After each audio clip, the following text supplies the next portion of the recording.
கிறிஸ்து இயேசுக்குள் மிகவும் அன்பு அடையப்பட்ட சகோதர சகோதரி, இந்த நாளையும் கூட மேலும் ஒரு நேரத்தை நம்ம கூட கொடுத்து இந்த நேரத்தில் பிதாவை தேவனையும் ஆண்டவர் இயேசு கிறிஸ்துவையும் துதிக்கும் தோரணத்தை தந்ததற்கு நான் நன்றிகளுக்குரிய சொத்தனை எடுத்துக்கொள்ளும். சகோதரர் சொன்ன மாதிரி பார்க்க போற பாடத்தோட தலைப்பு என்ன அப்படின்னு பார்க்கும்போது என்ன தலைப்பு? உலகின் மாபெரும் விசாரணை அப்படிங்கிற தலைப்பின் கீழாக ஒரு சில காரியங்கள். ஸோ இப்போ நம்ம தலைப்பை சொன்ன உடனே நமக்கு தெரிஞ்சிருக்கும் நம்ம எதை குறித்து பேச போறோம் அப்படிங்கிறது. ரைட்டு தான். ஆண்டவர் இயேசு கிறிஸ்து மரணிக்கிறதுக்கு முன்னாடி நடந்த சம்பவங்கள், ரைட்டுங்களா? அப்போ அது நடந்த விசாரணைகள் அடிப்படையில் தான் ஒரு சில காரியங்களை பார்க்க போறோம். ஸோ ஆதார வசனங்கள் ஒரு சில வசனங்கள் வாட்சி நம்ம உள்ள போயிடலாம். ஏசாயா 59வது அதிகாரம் 7வது வசனம்.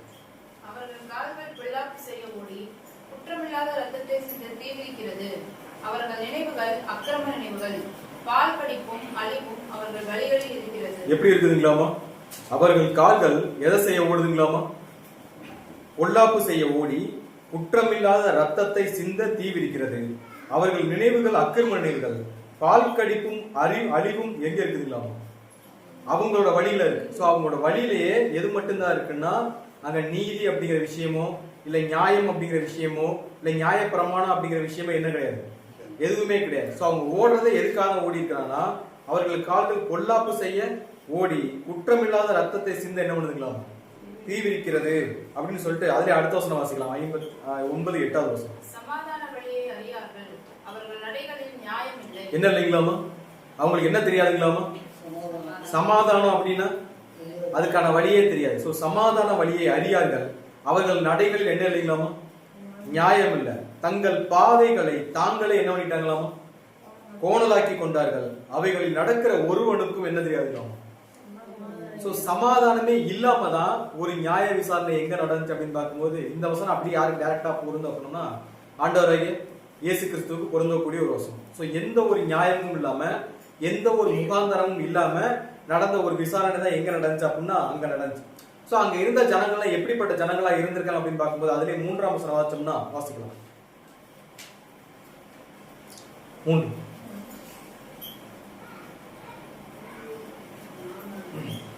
ஏனென்றால் உங்கள் கைகள் ரத்தத்தாலும் உங்கள் விரல்கள் அக்கிரமத்தாலும் கரைப்பட்டிருக்கிறது. உங்கள் உதடுகள் பொய்யை பேசி உங்கள் நாவு நியாயக்கேட்டை வசனிக்கிறது. என்ன பண்ணுதுங்களாமா? உங்கள் உதடுகள் பொய்யை பேசி உங்கள் நாவு. சோ அவங்க பேசுனது எல்லாமே என்னதுங்களா? நியாய விசாரணை அப்படிங்கிற பேர்ல பேசுனது எல்லாமே நியாயக்கேடான விஷயங்களை மட்டுமே பேசி நடந்த விசாரணை தான் யாருடைய விசாரணை அப்படின்னா ஆண்டவர் இயேசு கிறிஸ்துவினுடைய விசாரணை நடந்துச்சு. ஏன் அவங்களாம் அப்படி இருந்திருக்காங்க? அதே 4ஆம் வசனம் படிச்சோம்னா அங்க நீதி தேடுகிறவன் அப்படிங்கிற ஒரு கேரக்டர் என்ன இல்லைங்களா? அவங்க ஏதோ ஒண்ணு தேடி இருக்கிறாங்க, ஆனா தேடின விஷயத்துக்குள்ள என்ன இல்லைங்களாமா? நீதி கிடையாது. சோ நீதியை தேடுகிறவனும் இல்லை, சத்தியத்தின்படி வழக்காடுகிறவனும் இல்லை, மாயையை நம்பி அபத்தமானது என்ன பண்றாங்களாம்? அபத்தமானதுன்னா லாஜிக்கே இல்லாதன்னு சொல்லுவாங்கல்ல, அது ஒரு மேட்டரே இருக்காது. மேட்டரே இல்லாத ஒரு விஷயத்த பெருசு பண்ணி பூதாகரப்படுத்தி பேசுவாங்கல்ல. சோ அபத்தமானதை பேசுகிறார்கள். தீமையை கர்ப்பம் தரித்து எதை பெறுகிறாங்களாமா? அக்கிரமத்தை பெறுகிறார்கள். அப்படிங்கிற மாதிரி ஒரு சம்பவம் தான் யாருடைய லைஃப்ல நடந்துச்சுன்னா ஆண்டவர் இயேசு கிறிஸ்துவின் வாழ்க்கையில நடந்த ஒரு சம்பவம். சோ இந்த சம்பவம் நம்ம நல்லாவே தெரியும். அவருடைய மரணத்திற்கு முன்னாடி கெத்செமனே தோட்டத்துக்கு போவாரு. கெத்செமனே தோட்டத்துல உட்காந்து பிரேயர் பண்ணுவாரு. அங்க கூட்டிட்டு போன 3 பேர் தூங்கிடுவாங்க. அதுக்கப்புறம் வந்து அவங்களுக்கு ஒரு சில அறிவுகள் பண்ணுவாரு. கடைசியில யார் வந்து காட்டி கொடுத்துருவா அப்படின்னா யூதாஸ் காட்டி கொடுத்து அங்கிருந்து அவரை பிடிச்சிட்டு போயிட்டு நைட்டு ஃபுல்லா நடக்கக்கூடிய விசாரணைகள் என்ன அப்படிங்கிற ஓரிட்டு நீ பார்க்க போறோம். சோ எத்தனை விசாரணை நடந்துச்சு? எத்தனை விசாரணை? சோ இந்த 6 விசாரணை அப்படியே வந்து டைம் டியூரேஷன்ல பார்த்தோம் அப்படின்னு பார்த்தோம்னா ஃபர்ஸ்ட் வந்து நைட்டு 8 மணிக்கு ராபோஜனம் நடக்கும். 8 மணிக்கு அப்புறம் ராபோஜன டைமிங். அதுக்கப்புறம் 10ல இருந்து 11 மணிக்குள்ள அவங்க நடந்து டிராவல் பண்ணிட்டு இருப்பாங்கல்ல. நடந்து டிராவல் பண்ணக்கூடிய சப்ஜெக்ட் போன வாரம் நம்ம பார்த்தோம். அவர் சொல்லக்கூடிய ஆலோசனைகள் அந்த காரியங்கள் நடக்குது. 11 மணில இருந்து 12 மணி வரைக்கும் கெத்செமனே தோட்டத்துல இருப்பாரு. 12 மணிக்கு மேலதான் என்ன பண்ணிட்டு போயிருவாங்க? இது எல்லாமே அந்த கடைசி ஒரு வாரம் நடந்த சம்பவங்கள். இதுல எந்த அளவுக்கு கிளியரா தெரியும் தெரியல. நம்ம இதை குறித்து அடுத்து வரக்கூடிய காலங்களை பார்க்கலாம். கடைசி ஒரு வாரம் அவருடைய லைஃப்ல என்னென்ன சம்பவங்கள் நடந்துச்சு அப்படிங்கறதுக்கான பதிவுகள் தான் இந்த பகுதியில இருக்கும். சோ அப்படி மொத்தமா நடந்த விசாரணைகள் எத்தனை விசாரணை? 6 விசாரணை நடந்திருக்கும். எத்தனை விசாரணை? 6 விசாரணை. இன்னைக்கு சாயங்காலம் உங்களுக்கு எக்ஸசைஸ் அதானே படிச்சிட்டீங்களா? சோ எத்தனை விசாரணை நடக்கும் அப்படின்னா 6 விசாரணை நடக்கும். சோ 6 விசாரணை முதல் விசாரணை யார் பண்ணுவா அப்படின்னா அண்ணா அப்படிங்கிறவர் பண்ணுவாரு. 2வது விசாரணை காய்வா அப்படிங்கிறவர் பண்ணுவாரு. 3வது விசாரணை ஆலோசனை சங்கத்தில் நடக்கும். 4வது விசாரணை பிலாத்து கூட நடக்கும், 5வது விசாரணை ஏரோதின் மத்தியில நடக்கும், 6வது விசாரணை மறுபடியும் எங்க நடக்கும் அப்படின்னா பிலாத்து கிட்டே மறுபடியும் நடக்கும். சோ இந்த 6 விசாரணை 2 பார்ட்டா பிரிச்சிருப்பாங்க. 3 விசாரணைகள். எத்தனை விசாரணை? 3 விசாரணை. சோ முதல் 3 விசாரணை எப்படி நடக்கும் அப்படின்னா யூத மதத்தின் அடிப்படையில யூத மத தலைவர்களுடைய அவங்களுடைய தாட்ஸோட பேசஸ் எல்லாம் என்ன நடக்கும்னா முதல் 3 விசாரணை. அடுத்த 3 விசாரணை என்னன்னா கவர்மெண்ட் ஓரியன்டா அரசியல் சார்ந்த விசாரணை 3 விசாரணை நடக்கும். சோ இந்த 6 விசாரணைகளும் நடந்த சம்பவங்கள் என்ன, அதுல அவங்க நியாயக்கேட்டை எப்படி வசனிச்சாங்க, தீமையை எப்படி கர்ப்பம் தரிச்சாங்க, அவங்க பண்ணின தவறான விஷயங்கள் என்ன, கிறிஸ்துவை எப்படி தவறான ஒரு நபரா மக்களுக்கு முன்னாடி ப்ரொஜெக்ட் பண்ணாங்க, அதுக்கு அவங்க நியாய பிரமாணத்தை எப்படி எல்லாம் புரட்டி போட்டாங்க அப்படிங்கறத குறித்து ஒரு சில காரியங்களை என்ன பண்ண போறோம்னா பார்க்க போறோம். எளிமையா இந்த சப்ஜெக்டை புரிஞ்சுக்கணும் அப்படின்னு பார்த்தோம்னா நியாயமே இல்லாம நடந்த ஒரு நியாய விசாரணை தான் எந்த விசாரணை அப்படின்னா ஆண்டவராகிய இயேசு கிறிஸ்து நடந்த விசாரணை. மொத்தம் எத்தனை விசாரணை? 6 விசாரணை. இன்னும் தெளிவா இன்னும் கொஞ்சம் இன்டீரியரா உள்ளவே பார்த்தோம்னா மொத்தம் அவருடைய லைஃப்ல எத்தனை விசாரணை நடந்ததுன்னா 7 விசாரணை நடந்தது. எத்தனை விசாரணை? 7 விசாரணை. ஒரு பரிபூரணம் 7 நாள் எழுதா சொல்லுவோம். ஒரு பரிபூரணமா தப்பா பண்ணுற விசாரணை தான் யாருடைய விசாரணை அப்படின்னு பார்த்தோம்னா யார் விசாரணை? என்னது அந்த 7வது அப்படின்னு பார்த்தோம்னா நமக்கு நல்லாவே தெரியும். சோ ஃபர்ஸ்ட் விசாரணை யார் அப்படின்னு பார்த்தோம்னா இங்க ஒரு சிம்பல் போட்டிருக்கோம். இது 1 -1 தான்.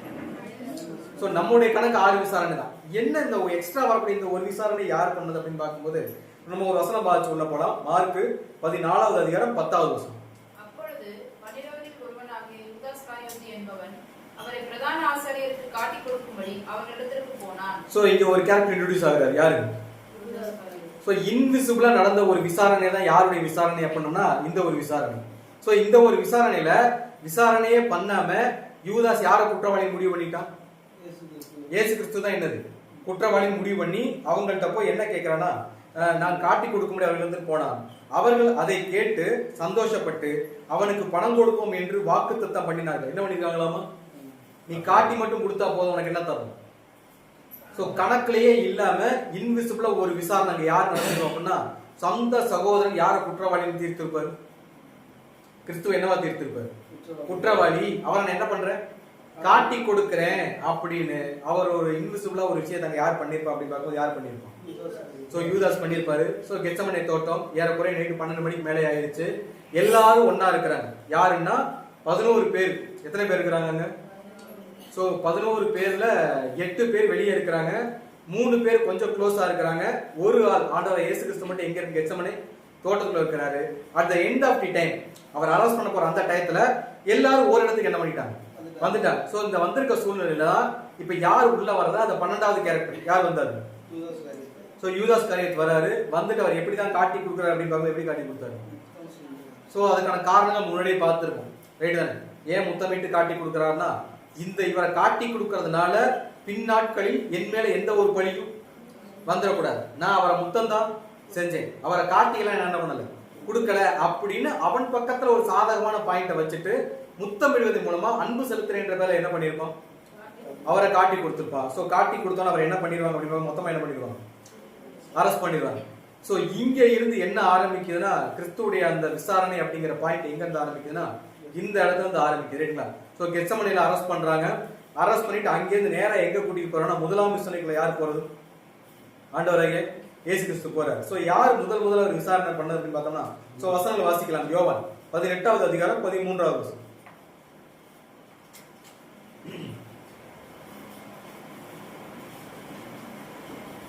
யோவான் 18:13. முதலாவது அவரை அண்ணா என்பவனிடத்திற்கு கொண்டு போனார்கள். அவன் அந்த வருஷத்து பிரதான ஆசாரியனாகிய காய்பாவுக்கு மாமனா இருந்தான். சோ ஃபர்ஸ்ட் யார்ட்ட கூட்டிட்டு போறாங்களாமா? சோ முதலாவது அவரை அண்ணா என்பவனிடத்திற்கு கொண்டு போனார்கள். அவன் யார் அப்படின்னா அந்த வருஷத்து பிரதான ஆசாரியனாகிய காய்பாவுக்கு மாமனாரா இருந்தார். அப்படின்னு ஏன் அண்ணாட்ட கூட்டிட்டு போகணும்? அண்ணாட்ட கூட்டிட்டு போகணும் இல்ல, காய்பாவுக்கு முன்னாடி அவர் இருந்தாலும் இருந்துட்டு போட்டுமே. அவர் இப்ப ஜட்ஜா அப்படின்னு ஒரு கேள்வி கேட்டோம்னா கிடையாது. அவருக்கு ஏதாவது போஸ்டிங் இருக்கா ஒரு கேள்வி கேட்டோம்னா எதுவுமே கிடையாது. இப்போதைக்கு அவர் சாதாரண ஒரு பிரஜை, அப்படித்தானே? சோ இருந்தாலும் ஏன் அவர்கிட்ட கூட்டிட்டு போகணும் அப்படின்னா இப்ப காய்பா அப்படிங்கிற கேரக்டர் யாருன்னா இப்பதான் கரண்ட்ல ரீசெண்டா பதவி பிரமாணம் செஞ்ச ஒரு கேரக்டர். இவருக்கு முன்னாடி யார் தான் இருந்திருக்கிறது? அண்ணா தான் இருந்திருக்கிறார். அதனால எல்லாருடைய பார்வையும் இப்ப வந்தவர்கள், இப்ப நம்ம ஊர்லயே எடுத்துக்கோமே, இப்ப நம்ம ஊர்ல ஒரு கவர்மெண்ட் நடக்குது, எலெக்ஷன் வைக்கிறாங்க, திடீர்னு ஒருத்தர் வந்து புதுசா அப்பதான் சுயேட்சையா ஒருத்தர் நிக்கிறான்னு வச்சுக்கோம், ஏதோ தெரிஞ்சோ தெரியாம ஜெயிச்சிட்டாரு, ரைட் தானே? பட் அவருக்கே ஒரு டவுட்னாலும் அவர் யார்கிட்ட தான் போய் கேட்பாரு? இதுக்கு முன்னாடி யார் எக்ஸ்பீரியன்ஸ்டா இருந்தாங்களோ அவங்கள்ட்ட தான் என்ன பண்ணுவாங்க. இப்ப பிரச்சனை என்னன்னா, நம்ம புடிச்சிருக்கிற ஆளு ரொம்ப பெரிய ஆளு, யாரு? ஆண்டவராகிய இயேசு கிறிஸ்து. நம்மளுடைய லைஃப் டைம் டார்கெட்டே யாரு தான்? அவர் தான். ஒரு சின்ன தப்பு பண்ணாலும் இவர் எஸ்கேப் ஆயிருக்காரு, மறுபடியும் இவரை பிடிக்கிறதெல்லாம் சாதாரண விஷயம் கிடையாது. அதனால ஒரு சின்ன தவறு கூட நடக்கூடாதுன்னு சொல்லிட்டு இப்ப நேரம் அவர் எங்க கூட்டிட்டு போறாங்க அப்படின்னு பார்க்கும்போது யார்கிட்ட கூட்டிட்டு போறாங்க? சோ இவர் யார் அப்படின்னு பார்த்தோம்னா, இவர் முன்னாடி பிரதான ஆசாரியனா இருந்த ஒரு கேரக்டர். அதை தாண்டி பார்த்தோம்னா ரொம்ப செல்வாக்கு மிகுந்த ஒரு நபர் தான் யாரு? அண்ணாங்கிற ஒரு கேரக்டர். அந்த ஊருக்கு மத்தியில, மக்கள் மத்தியில ரொம்ப செல்வாக்கா ஒரு நபர். நம்ம இவங்களை குறிச்செல்லாம் மத்தேயில படிச்சிருக்கோம். அதாவது நீளமான வஸ்திர தொங்கலை விரிச்சுக்கிட்டு எல்லாரும் ரபி ரபின்னு அழைக்கக்கூடிய அளவுக்கு ஒரு மகிமையான இடத்துல இருந்தவங்க தான் யாரு? இவங்க. சோ இவங்களுக்கான கனம் எப்பவுமே அங்க இருக்கும். பத்தாவதுக்கு ஒரு எக்ஸ்பீரியன்ஸ் ஜாஸ்தி. சோ இவர்கிட்ட போனோம்னா எந்த பிரச்சனையும் வராதுன்னு சொல்லிட்டு நேரா என்ன பண்றாங்க அப்படின்னா, ஆண்டவர் இயேசு கிறிஸ்து யார்கிட்ட கூட்டிட்டு போய் விடுறாங்க? அண்ணாட்ட கூட்டிட்டு போய் விடுறாங்க. சோ இந்த அண்ணா யாரு அப்படின்னு பார்த்தோம்னா அதிலே வாசிக்கலாம். யோவான் 18ஆம் அதிகாரம் 14ஆம் வசனம். ஜனங்களுக்காக ஒரே மனுஷன் சாகிறது நலமாய் இருக்கும் என்று யூதருக்கு ஆலோசனை சொன்னவன் இந்த காய்பாவே. சோ இந்த காய்பா யார் அப்படின்னு பார்த்தோம்னா, அதாவது இயேசு கிறிஸ்துடைய முதலாம் வருகையில அண்ணாவுக்கு அப்புறம் போஸ்டிங்ல அந்த கேரக்டர் தான் யாரு? இவர் காய்பாவா இருந்த டயத்துல, இவர் பிரதான ஆசனா இருந்த டயத்திலேயே இவருக்கு ஆரம்பத்துல இருந்தே யார் மேல ஒரு காழ்ப்புணர்ச்சி இருக்கு அப்படின்னா கிறிஸ்து மேல. ஏன்னா திடீர்னு ஒரு பெரிய குரூப் யாரை ஃபாலோ பண்ணிட்டு போறாங்க? கிறிஸ்துவ ஃபாலோ பண்ணிட்டு போறாங்க. நமக்கு பின்னாடி வந்த கூட்டம் ஃபுல்லாவே இப்ப சம்பந்தமே இல்லாம, ஏன்னா அவர் ஆசாரியரா? யாரு? கிறிஸ்து ஆசாரியரா? கிடையாது. போதகம் பண்ற ரைட்ஸ் இருக்குதான்னு கேட்டோம்னா அதுவும் கிடையாது. எதுவுமே இல்லாத ஒரு சூழ்நிலை ஒரு நபர் எல்லா வேலையும் பண்றாரு. ஜனங்களும் கூட்டமா யாரு பின்னாடி போறாங்க? அவர் பின்னாடி போறாங்க அப்படின்னு சொல்லிட்டு இப்ப அவர் என்ன ஸ்டேட்மெண்ட் சொல்றாருன்னா, இங்க படிச்ச வசனத்தை, இதே வசனம் யோவான் 11ஆம் அதிகாரம் 49-50. அப்பொழுது அவர்களில் ஒருவனும் அந்த வருஷத்து பிரதான ஆசாரியனும் ஆகிய காய்பா என்பவன் அவர்களை நோக்கி, உங்களுக்கு ஒன்றும் தெரியாது, ஜனங்கள் எல்லாரும் கெட்டு போகாதபடிக்கு ஒரே மனுஷன் ஜனங்களுக்காக மரிப்பது நமக்கு நலமாய் இருக்கும் என்று நீங்கள் சிந்தியாமல் இருக்கிறீர்கள் என்றான். சோ இந்த சம்பவம் எங்கே நடக்கிற சம்பவம் அப்படின்னு கேட்டோம்னா, லாசர் உயிரோட வருவாருங்கல்ல, அந்த சமயத்துல இப்படி ஒரு பெரிய அற்புதம் நடந்துட்டு இருக்கு. யார் உயிரோட வந்தது? செத்து போன ஒரு மனுஷன், அதுவும் வியாதியா இருந்து செத்து போன ஒரு மனுஷன் உசுரோட எந்திரிச்சு வெளியே வந்ததை பார்த்தோன்னே மக்கள் மத்தியில பெரிய பேர் ஆயிடுச்சு. யாருக்கு? இயேசுக்கு பயங்கர பிரபலம் ஆயிட்டாரு. ஏன்னா என்ன பண்றாரு? செத்து போன ஒருத்தனை என்ன பண்ணிட்டாரு? அதுவும் செத்து போய் 4 நாள் ஆயிடுச்சு. கல்லறையில கூட என்ன பண்ணிட்டாங்க? அடக்கம் பண்ணிட்டாங்க. அவரையே திருப்பி கொண்டு வந்த உடனே எல்லாரும் மத்தியிலையும் பயங்கரமான பேர் யாருக்கு வந்துச்சுன்னா ஆண்டவராகிய இயேசு கிறிஸ்து. ஏன்னா டெத் வீட்டுக்கு ஒரு ஊருக்காரங்க தான் வருவாங்க. ஒரு கேள்வி கேட்டோம்னா அவங்களுக்கு நியர்பைல யாரெல்லாம் தெரிஞ்சவங்க இருக்காங்களோ அவங்க எல்லாரும் இங்கே வருவாங்க. சோ பக்கத்துல இருந்த எல்லா கிராமங்களையும் யாரு பேர் பீக்ல போயிருச்சு அப்படின்னு ஆண்டவர் இயேசு கிறிஸ்து போயிருச்சு. சோ இதை பார்த்தோம் நாங்க யாருக்கு தாங்கல அப்படின்னு பார்த்தோம். யாருக்கு தாங்கல? காய்பாக் தாங்கல. இப்ப பிரச்சனை என்னன்னா, இவர் இப்படியே டெவலப் ஆயிட்டே இருந்தார்னா நம்மளோட போஸ்ட் என்ன ஆயிரும்? நம்மளுடைய கணம், நம்மளுடைய மகிமை டோட்டலா டவுன் ஆயிரும். நமக்கு இருக்க மரியாதை இல்லாம போயிடும். இப்படி மரியாதை இல்லாம போச்சுன்னா கடைசியில ரோமருக்கு யார் எதிரி ஆயிரும்?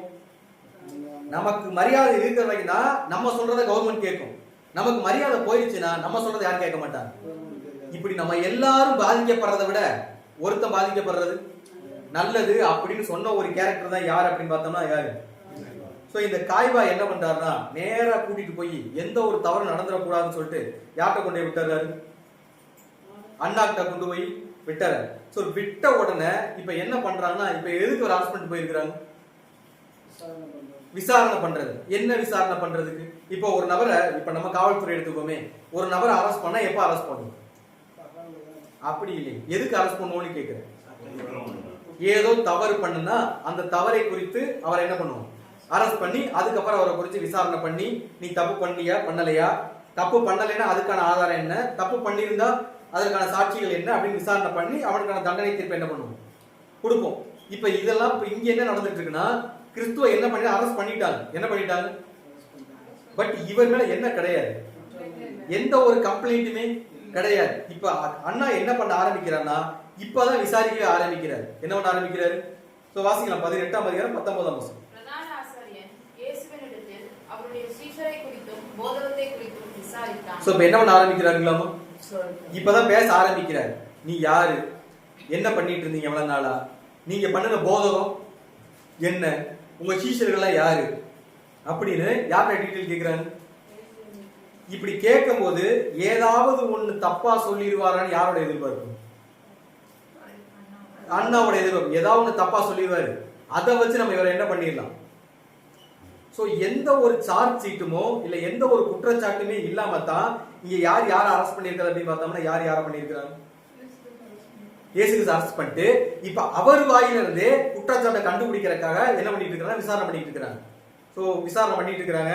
சோ அவர் கேட்கிறார், நீ யார், நீ எங்க இருந்து வந்த, இவ்வளவு பெரிய போதகம் பண்றியே, என்ன போதகம் நீ பண்ற, நீ போதகம் பண்ற பேக்ரவுண்ட் என்ன, உன் பின்னாடி ஒரு 12 பேர் சுத்திட்டு இருக்காங்கல்ல, அவங்க எல்லாம் யார், அவங்க எல்லாம் எங்க இருந்து வந்தாங்க, அவங்களுக்கு என்ன அதிகாரம் இருக்கு இப்படின்னு சொல்லிட்டு அவர் வாயில இருந்து ஏதாவது ஒரு வார்த்தையை வாங்கினான்னு சொல்லிட்டு யார் பேச ஆரம்பிக்கிற, பிரதான என்ன பண்ண ஆரம்பிக்கிறார், பேச ஆரம்பிக்கிறார். சோ கிறிஸ்து ரொம்ப மெச்சூர்டா பதில் சொல்றாரு. அதை வாசிக்கலாம் 20வது வசனம்.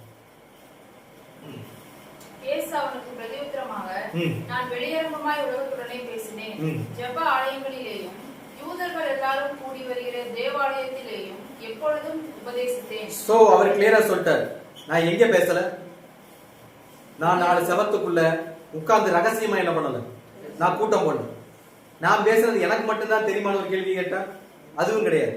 சோ நான் எல்லாத்தையுமே வெளியரங்கமா தான் என்ன பண்ணேன், பேசினேன். ஜெப ஆலயங்களிலும் எங்க பேசியிருக்கிறேன், பிரதான ஆசாரிகளே எங்க இருந்தாங்களோ அங்கே நான் என்ன பண்ணியிருக்கேன், பேசியிருக்கேன். ஜனங்கள் எல்லாரும் எங்க கூடி வருவாங்களோ அங்கெல்லாம் என்ன பண்ணியிருக்கேன், நான் பேசியிருக்கேன்.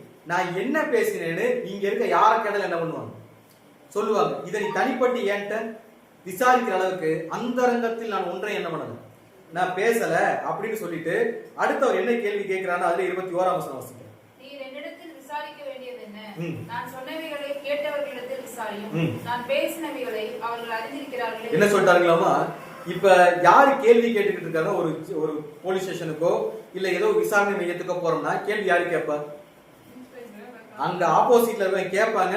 குற்றம் சாட்டப்பட்ட நம்ம என்ன பண்ணுவோம், பதில் சொல்லணும். அங்க நமக்கு கேள்வி கேட்கறதுக்கு என்ன கிடையாது. ஆனா இங்க பிரச்சனை என்னன்னா, இவங்கள்ட்ட எந்த ஒரு கம்ப்ளைண்ட்டுமே கிடையாது, இவர் மேல எந்த ஒரு குற்றச்சாட்டுமே கிடையாது. குற்றச்சாட்டை இவர் வாயிலிருந்து வாங்கணுங்கிறக்காக இவங்க பேச ஆரம்பிக்கிறாங்க. இப்ப கிறிஸ்து அங்க பேச ஆரம்பிக்கிறார். என்ன கேட்கிறாருன்னா, நீர் என்னிடத்தில் விசாரிக்க வேண்டியது, நீங்க என்கிட்ட கேள்வி கேட்கறீங்க என்ன கிடையாது. அப்படி ஒண்ணும் நான் கதவை மூடிட்டு எதுவுமே நான் என்ன பண்ணல. நான் சொன்னவைகளை யார் எல்லாம் கேட்டாங்களோ அவங்கள்ட்ட போய் நீங்க என்ன பண்ணிக்கங்க, விசாரிச்சுக்கங்க, அவங்களுக்கு எல்லாமே தெரியும் அப்படின்னு சொன்ன உடனே அங்க ஒரு சம்பவம் நடக்கும். ஞாபகம் இருக்குங்களா, கிறிஸ்துவுடைய விசாரணை இங்க இருந்து ஸ்டார்ட் ஆகும், படிச்சிருக்கோம். சோ என்ன நடக்கும் அப்படின்னா, அங்க இருந்த ஒருத்தன் என்ன பண்ணுவான், ஏன்னா நீ யார்கிட்ட பேசிட்டு இருக்கேன்னு தெரியுதா, பிரதான ஆசாரியன்ட்ட நீ பேசிட்டு இருக்க, அவர்கிட்ட இந்த மாதிரி பதில் சொல்றதுல உனக்கு என்ன கிடையாது, உனக்கு ரைட்ஸ் கிடையாதுன்னு யாரு அடிப்பா, இயேசு கிறிஸ்துவ அங்க இருந்து ஒரு வேலைக்காரன். சோ வசனங்களை வாசிக்கணும் அப்படின்னா அதுல 22வது வசனம் வாசிக்கலாம். இப்படி அவர் சொன்ன பொழுது சமீபத்தில் நின்ற சேவகரில் ஒருவன் பிரதான ஆசாரியனுக்கு இப்படியா உத்தரவு சொல்லுகிறது என்று இயேசுவை ஒரு அறை அறைந்தான். இயேசு அவனை நோக்கி, நான் தகாத விதமாய் பேசினது உண்டானால் தகாததை ஒப்புவி, நான் தகுதியாய் பேசினே ஆகில் என்னை ஏன் அடிக்கிறாய். சோ அவர் கேட்ட உடனே இப்ப பிரதான ஆசாரியன் சப்போர்ட் பண்ணிட்டு அங்க இருந்து ஒருத்தர் என்ன பண்றான். இப்ப யோசிக்கலாம், இது எல்லாமே சாத்தானுடைய ஒரு டைப் ஆஃப் அப்ரோச், ரைட்டுங்களா. அடிச்சவன் தலையில அடிச்சிருக்கலாம், ரைட் தானே, இல்ல ஒரு குச்சி எடுத்து முதுகுல அடிச்சிருந்திருக்கலாம். ஏன் கன்னத்துல அறியும், ஏன் கன்னத்துல அறியும். இந்த சீனரியில நம்மள கிறிஸ்துவா கன்சிடர் பண்ணிக்கங்க, என்னவா நம்மள கிறிஸ்துவா கன்சிடர் பண்ணிக்கங்க. இந்த சம்பவம் நடக்கும் கிறிஸ்துவுக்கு என்ன வயசு, வெறும் 33 வயசு. ஒரு சின்ன பையன் அப்படி வச்சுக்கலாங்களா, ரொம்பவே சின்ன பையன். இன்னைக்கு கல்யாண வயசு என்னதான், ஏறக்குறைய 33 வயசுல எல்லாரும் கல்யாணம். அந்த அளவுக்கு ஒரு சின்ன பையன் தான் யார் அப்படின்னா ஆண்டவர் இயேசு கிறிஸ்து. திடீர்னு ஒரு வேலைக்காரன் கன்னத்திலே அரைஞ்சா எப்படி இருக்கும், நம்ம நினைச்சா என்ன பண்ணுவோம், என்ன வேணா பண்ணிடும், ரைட்டு தானே. பட் அங்க எதுவுமே அவர் என்ன பண்ணாம என்ன கேட்கிறாரு அப்படின்னா, இயேசு அவனை நோக்கி, நான் தகாத விதமாய் பேசினது உண்டானா அதை என்ன பண்ணு, அதை எனக்கு என்ன பண்ணு சொல்லு. அப்படி நான் தகாத விதமா ஒன்னும் பேசல அப்படின்னா நீ எதுக்கு என்னைய அடிச்ச அப்படின்னு கேட்ட உடனே அங்க ஒரு சம்பவம் நடக்கும். அங்க என்ன சம்பவம் நடந்துச்சு அப்படின்னு பாக்குறதுக்கு முன்னாடி இந்த வசனத்தை படிக்கும்போது நமக்கு ஒரு சந்தேகம் வரும். என்ன சந்தேகம், இந்த சம்பவத்தை குறித்து படிக்கும் ஒரு வசனம், நம்ம பேசிக் சப்ஜெக்ட்ல ஒரு வசனம் படிச்சிருக்கோம். மத்தேயு 5ஆம் அதிகாரம் 39வது வசனம். நான் உங்களுக்கு சொல்கிறேன், தீமையோடு எதிர்த்து நிற்க வேண்டாம். ஒருவன் உன்னை வலது கணத்தில் அறைந்தால் அவனுக்கு மறு கணத்தையும் திருப்பி கொடு. என்ன சொல்லிட்டாருங்களாமா? ஒருவனும் தீமையோடு எதிர்த்து நிற்க வேண்டாம். ஒருவன் உன்னை ஒரு கணத்தில் அறைந்தால் அவனுக்கு என்ன பண்ணும்? சோ ஒரு கணத்தை அடிச்சிட்டானா மறு கணத்தை என்ன பண்ணும்? சோ இந்த சொன்ன ஸ்டேட்மெண்ட்டுக்கும் அங்க நடந்த செயல்பாடுக்கும் ஏதாவது ஒற்றுமை இருக்கான கேள்வி கேட்டோம்னா ஏதாவது ஒற்றுமை இருக்குங்களா? சோ ரெண்டுமே எப்படித்தான் இருக்கும்? ஒரு முரண்பாடா தான் இருக்கும். ஏன்னா இங்க என்ன சொல்லியிருக்காங்க, ஒரு கணத்துல அரைஞ்சா மறு கணத்துல காட்டுன்னு சொன்னவர் தான். அதே இன்னொரு வசனம் இருக்கு, நம்ம பேர்ல படிச்சிருக்கோம். அவர் அடிக்கப்படுவது கொண்டு போட போற ஆடு மாதிரி எப்படி இருந்தாரு? அமைதியா இருந்தார், பேசாம இருந்தான்னு படிச்சிருக்கோம். ஆனா இங்க என்ன பண்ணி இருக்கிறாரு? ஏன் இங்க ரெண்டு முரண்பாடு வருது? என்னன்னா, ஒண்ணு அடிச்சவனை பார்த்து என்ன பண்ணிருப்பாரு? ரியாக்ட் பண்ணிருப்பாரு. இன்னொன்னு அங்க ஆர்கியூவும் பண்ணிருப்பாரு. ஏன் இந்த ரெண்டு விஷயம் இங்க நடந்திருக்கு அப்படின்னு கேள்வி கேட்டோம்னா, ஒண்ணு என்ன அப்படின்னு பார்க்கும்போது, அங்க இருந்தவங்க மத்தியில என் மேல எந்த ஒரு குற்றச்சாட்டும் இல்லைங்கிறத யார் ப்ரூவ் பண்ணி ஆகும்? அவர் ப்ரூவ் பண்ணி ஆகும். ஒண்ணு. ரெண்டாவது ஒரு விஷயம் என்ன அப்படின்னு பார்க்கும்போது பார்த்தோம்னா, இங்க நடக்கிற விசாரணையில ஏதாவது தீர்ப்பு எழுதக்கூடிய சாத்தியம் இருக்குங்களா? இங்க ஒரு விசாரணை நடக்குதுங்களா, இந்த விசாரணையில ஏதாவது தீர்ப்பு எழுதக்கூடிய சாத்தியம் ஏதாவது இருக்கான்னு கேக்குறேன். ஏன்? அவர் முன்னாள் பிரதான ஆசாரியர், ஜட்ஜ்மெண்ட் கொடுக்கறதுக்கான ரைட்ஸ் யாருக்கு கிடையாது? அவருக்கு கிடையாது. அவருக்கு விசாரிக்கிற அதிகாரம் கிடையாது, அவருக்கு தீர்ப்பு சொல்ற அதிகாரமும் கிடையாது. இந்த இடத்துல கிறிஸ்துவுக்கு தண்டனை கொடுக்க முடியுமான்னு கேள்வி கேட்டோம்னா, சோ இங்க உட்கார்ந்து பேசிக்கிட்டே இருக்கலாம் முடிய, இதை தாண்டி அடுத்தடுத்து என்ன பண்ண முடியாது, போகவே முடியாது. கிறிஸ்துவுக்கு கிளியரா தெரியும் இவருக்கு எந்த ரைட்ஸுமே கிடையாது அப்படிங்கிறது ஒண்ணு. இன்னொன்னு என்ன அப்படின்னு பார்க்கும்போது, இப்ப அவங்களுக்கு அங்க கிளியரா தெரியும் என்னன்னா, நாங்க இதுக்கு முன்னாடி யாரை மீட் பண்ணிருக்கிறோம்? கிறிஸ்துவ மீட் பண்ணிருக்கோம். அவர் நிறைய விஷயங்கள் பண்ணும்போது நியாயப்பிரமாண ஓரியன்டா யார் கேள்வி கேட்டிருக்கிறோம்? நாங்க கேள்வி கேட்டிருக்கோம். அந்த எல்லா கேள்விக்கும் அவர் எதுல இருந்து பதில் சொல்லி இருக்கிறார்? நியாயப்பிரமாணத்துல பதில் சொல்லி இருக்கிறார். இப்ப பிரச்சனை என்னன்னா, எங்களுக்கு எந்த அளவுக்கு நியாயப்பிரமாணம் தெரியுமோ அதே அளவுக்கு யாருக்கும் தெரியும்? அவருக்கும் தெரியுங்கிறது யாருக்கும் தெரியும்? அங்க இருந்த கூட்டத்தாருக்கும் தெரியும். இப்ப என்ன நடக்குது? இந்த விசாரணை நடக்குது. விசாரணை மத்தியில என் மேல உங்களுக்கு என்ன கிடையாது, எந்த ஒரு கம்ப்ளைண்ட்டுமே கிடையாது அப்படின்னு சொன்ன உடனே இவன் என்ன பண்றான்? அடிக்கிறான். அடிச்ச உடனே கிறிஸ்து பேச ஆரம்பிக்கிறார். நீ எதுக்கு என்னைய அடிச்ச? என் மேல கம்ப்ளைண்ட் இருந்தா அதை ஃபர்ஸ்ட் என்ன பண்ணு, சொல்லு. சொல்லிட்டு நீ என்ன பண்ணு, அடி. அப்படி இல்ல அப்படின்னா உனக்கு என்ன கிடையாது, அடிக்கிற ரைட்ஸ் இல்லைன்னு சொன்ன உடனே சேவகனுக்கு பயம் வந்துச்சோ இல்லையோ, அங்க யாருக்கு பயம் வந்திருக்கும்? ஏன்னா இனி நான் கேள்வி கேட்டா இந்த மனுஷன் என்ன பண்ணுவாரு? பதில் சொல்வார். ஒருவேளை பதில் சொல்லி இவர் ப்ரூவ் பண்ணிட்டார்னா இனிமேல் இந்த சான்ஸ் யார் கையை விட்டு போயிடும்? ஏன்னா என்கிட்ட இருக்க ஒரே வீக் பாயிண்ட் என்னன்னா, எனக்கு விசாரிக்கிறதுக்கு ரைட்ஸ் கிடையாது, எனக்கு தீர்ப்பு சொல்லக்கூடிய அதிகாரமும் கிடையாது. இது யாருக்கும் தெரியும், அவருக்கும் தெரியும். இனிமேல் நான் மேற்கொண்டு பேசினா இவர் பேச ஆரம்பிச்சிட்டார். பேச ஆரம்பிச்சார் அப்படின்னு கேள்வி கேட்க ஆரம்பிச்சார். யார் கேள்வி கேட்க ஆரம்பிச்சது? கிறிஸ்து கேள்வி கேட்க ஆரம்பிச்சாரு. இனிமேல் மேற்கொண்டு நம்ம பேசணும்னா அவர் கேட்கறதுக்கு யார் பதில் சொல்ல முடியாது? நம்ம பதில் சொல்ல முடியாது. அதனால என்ன பண்ணிடுவோம்னா, இதுக்கெல்லாம் யாருக்கு ரைட்ஸ் இருக்கோ அவன்கிட்ட என்ன பண்ணிடுவோம். ஏன்னா நியாயப்பிரமாணம் மொத்தம் அவருக்கும் தெரியும். அவருக்கு இருந்து தப்பிக்கிறதுக்கு யாருக்கு ரைட்ஸ் கிடையாது, நமக்கு ரைட்ஸ் கிடையாதுன்னு சொல்லிட்டு நேரம் அவர் யார்கிட்ட அனுப்பிட்டாங்க அப்படின்னு பார்க்கும்போது யாருக்குன்னா, இப்ப காய்வாக்கு என்ன பண்ணிடுறாங்க, அனுப்பிடுறாங்க. சோ முதல் விசாரணை இப்ப என்ன ஆயிருச்சு, முடிஞ்சிருச்சு. சோ முதல் விசாரணையில் நடந்த குற்றங்கள் என்ன அப்படின்னு பார்க்கும்போது, இத கொஞ்சம் கூட விசாரிக்க தகுதியே இல்லாத ஒரு கேரக்டர் தான் யார் அப்படின்னா இந்த பிரதான ஆசாரியர். காரணம் என்னன்னா, அவர் என்னது எக்ஸ் அப்படி வச்சுக்கலாங்களா, முந்தைய பிரதான ஆசாரியர். அவருக்கு கேள்வி கேட்கறக்கோ, விசாரிக்கிறக்கோ, தண்டனை கொடுக்கறக்கோ, கிராஸ் எக்ஸாமினேஷன் பண்றதுக்கோ எந்த ஒரு ரைட்ஸ் யாருக்கு கிடையாது, அவருக்கு கிடையாது. சோ அந்த ஒரு நியாயப்பிரமாண ரூல் என்ன பண்ணிருக்காங்க, மீறி இருக்காங்க. ரெண்டாவது, அவர் பண்ணின எல்லா விசாரணையுமே அவருடைய செல்வாக்கை மையமாக வைத்து மட்டுமே நடந்த ஒரு விசாரணை. நான் பெரிய, நான் கேள்வி கேட்டா பதில் சொல்லணும். எனக்கு இன்னைக்கு இந்த ஊர்ல நான் ரிட்டையர் ஆயிட்டேன். நான் என்ன ஆயிட்டேன், ரிட்டையர் ஆயிட்டேன். ஆனாலும் எனக்கு இருக்கக்கூடிய கனமும் மரியாதை இந்த ஊர்ல என்ன இல்லை. அதனாலதான் வேலைக்காரன் யாருக்கு சப்போர்ட் பண்ணி அடிச்சிருப்பான், அந்த அண்ணாவுக்கு சப்போர்ட் பண்ணி வேலைக்காரன் என்ன பண்ணிருப்பான், அடிச்சிருப்பான். சோ எனக்கு இன்னமும் இந்த ஊர்ல மரியாதையும் கனமும் இருக்கு அப்படின்ற செல்வாக்க மட்டுமே மையமா வச்சு நடந்த விசாரணை தான் என்ன அப்படின்னு பார்க்கும்போது எந்த விசாரணை. சோ இந்த வழக்கை விசாரிக்கிறதுக்கோ தீர்ப்பு சொல்றதுக்கோ யாருக்கு ரைட்ஸ் கிடையாது, எனக்கு ரைட்ஸ் கிடையாது முடிவு பண்ண உடனே இவரை என்ன அனுப்புறா அப்படின்னா, நேரா ரெண்டாவது விசாரணை யார் அனுப்பிட்டாரு, யார் அனுப்பிட்டாரு, கிறிஸ்துவ. இப்ப அண்ணா என்ன பண்றாரு அப்படின்னு பார்த்தோம்னா, இப்ப வாசிக்கலாம் யோவான் 18ஆம் அதிகாரம் 24வது வசனம். பின்பு அண்ணா என்பவன் பிரதான ஆசாரியராகிய காய்பாவினிடத்திற்கு அவரை கட்டுண்டவராக அனுப்பினான். எப்படி அனுப்பியிருக்காருங்களாமா? சோ அண்ணா இப்ப இந்த பிரச்சனை எல்லாம் பார்த்துட்டு இப்ப உடனே இவர் என்ன பண்றாருன்னா பிரதான ஆசாரியனாகிய காய்பாவின் இடத்திற்கு எப்படி அனுப்புறாருங்களாமா? ஏன் கட்டி அனுப்பணும்? எதுக்கு கட்டி அனுப்பணும்? ஏதாவது ஐடியா இருக்குங்களா? இதுக்கு முன்னாடியே நிறைய சம்பவங்களை கிறிஸ்துவ என்ன பண்ணிருக்காங்க, கொலை செய்ய என்ன பண்ணிருப்பாங்க, வகை தேடி இருப்பாங்க. அப்ப அவர் என்ன பண்ணிருப்பாருன்னா மறைஞ்சு போயிருப்பாரு. என்ன பண்ணிருப்பாரு? இப்ப மறுபடியும் இந்த மனுஷன் பேச ஆரம்பிச்சுட்டாரு. என்ன பண்ணிட்டாரு? மறுபடியும் பேச ஆரம்பிச்சிட்டாரு. இவருக்கு ரைட்ஸ் இருக்கு.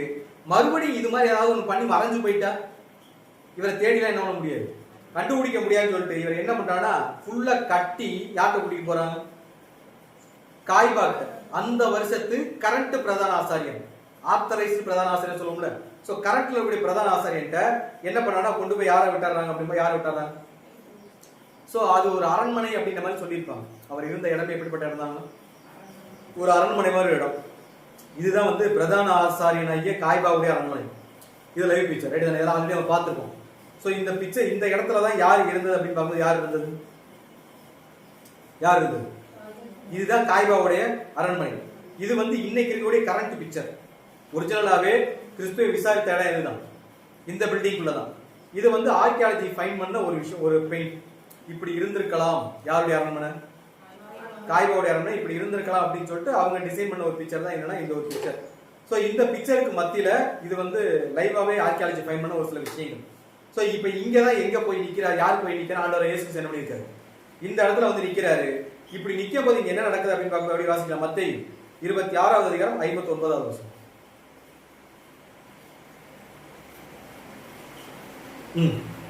பிரதான ஆசாரியரும் மூப்பரும் சங்கத்தார் யாவரும் இயேசுவை கொலை செய்யும்படி அவருக்கு விரோதமாய் பொய் சாட்சி தேடினார்கள். இப்போ எங்க வந்துட்டாங்க?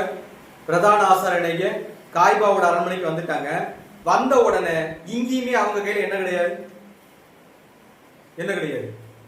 எந்த ஒரு கம்ப்ளைண்ட்டுமே கிடையாது. இங்க அவரை கொண்டு வந்து குற்றவாளியை கொண்டாந்து உள்ள வச்சுட்டு தான் இவங்க என்ன பண்றாங்க அப்படின்னா பிரதான ஆசாரியரும் மூப்பரும் சங்கத்தார் யாவரும் இயேசுவை கொலை செய்யும்படி என்ன பண்ணணுங்களாமா? கொலை செய்யும்படி அவருக்கு விரோதமாக என்ன தேடிட்டு இருக்கிறாங்க? ஏன் பொய் சாட்சி தேடணும்? ஏன்னா அவர் மேல என்ன கிடையாது, யாருமே எந்த ஒரு குற்றச்சாட்டுமே வைக்கல. இதை முகாந்தரமா வச்சுட்டு இவர் எப்படியே விசாரிச்சுட்டே இருந்தோம்னா நம்மளால என்ன பண்ண முடியாது, சர்வை பண்ண முடியாது. அதுக்கு இந்த மனுஷன் என்னதான் பண்ணி ஆகணும்?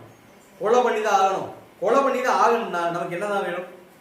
ஒரு பொய் சாட்சி வேணும்னு சொல்லிட்டு தேடுறாங்க. அப்படி தேடும் போது ஒருவரும் அகப்படவில்லை என்று சொல்லி கடைசியில 2 பேர் என்ன வராங்க? பொய் சாட்சி சொல்ல வராங்க. சோ வந்தவங்க என்ன சொல்றாங்க அப்படின்னு 61ஆம் வசனம். தேவனுடைய ஆலயத்தை இடித்து போடவும் 3 நாளைக்குள்ளே அதை கட்டவும் என்னாலே ஆகும் என்றான் என்று இவன் சொன்னான் என்றார்கள். என்ன சொல்றாங்களாமா? அங்க வந்த 2 பேர் என்ன சொல்றாங்க? தேவனுடைய ஆலயத்தை இடித்து போடவும் அதை 3 நாளைக்குள்ளே கட்டவும் என்னாலே ஆகும்னு இவர் சொன்னாரு அப்படின்னு யார் சொல்றதுங்களா? யார் சொல்றது? சரி, கிறிஸ்து இந்த வார்த்தையை சொல்லி இருக்காரா சொல்லலைங்க? இது ஆக்சுவலா என்ன சாட்சி? இது பொய் சாட்சி தானே. அவங்க 2 பொய் சாட்சியை கூப்பிட்டு வந்தாங்க. அவங்க சொன்ன சாட்சி என்னன்னா, இவன் என்ன சொல்லியிருக்காருன்னா தேவனுடைய ஆலயத்தை இடித்து போடவும் 3 நாளைக்குள்ள அதை கட்டவும் என்னால முடியும்னு இவர் சொன்னாருன்னு சொல்லி சாட்சி சொன்னாங்க. இது பொய் சாட்சி ரைட் தானே? இது பொய் சாட்சியா இல்ல உண்மையிலே கிறிஸ்து ஸ்டேட்மெண்ட் சொன்னார்? சொன்னாரு தானே. அப்புறம் அதை பொய் சாட்சி பைபிள் ரிஜிஸ்டர் பண்ணி புரியல. மீனிங்ல எங்களுக்கு தேவையில்லை. சொன்னீங்களா சொல்ல, நீங்க என்ன நினைச்சிட்டு சொன்னோமோ என்னவோ சொல்லிட்டு போங்க. நீங்க மனசுக்குள்ள 1000 வச்சிருக்கலாம்.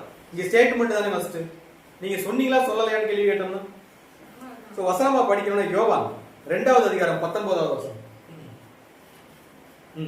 இயேசு அவர்களுக்கு பிரதியுத்தரமாக இந்த ஆலயத்தை இடித்து போடுங்கள் 3 நாளைக்குள்ளே இதை எழுப்புவேன் என்றார். என்ன சொல்லியிருக்கிறாரு?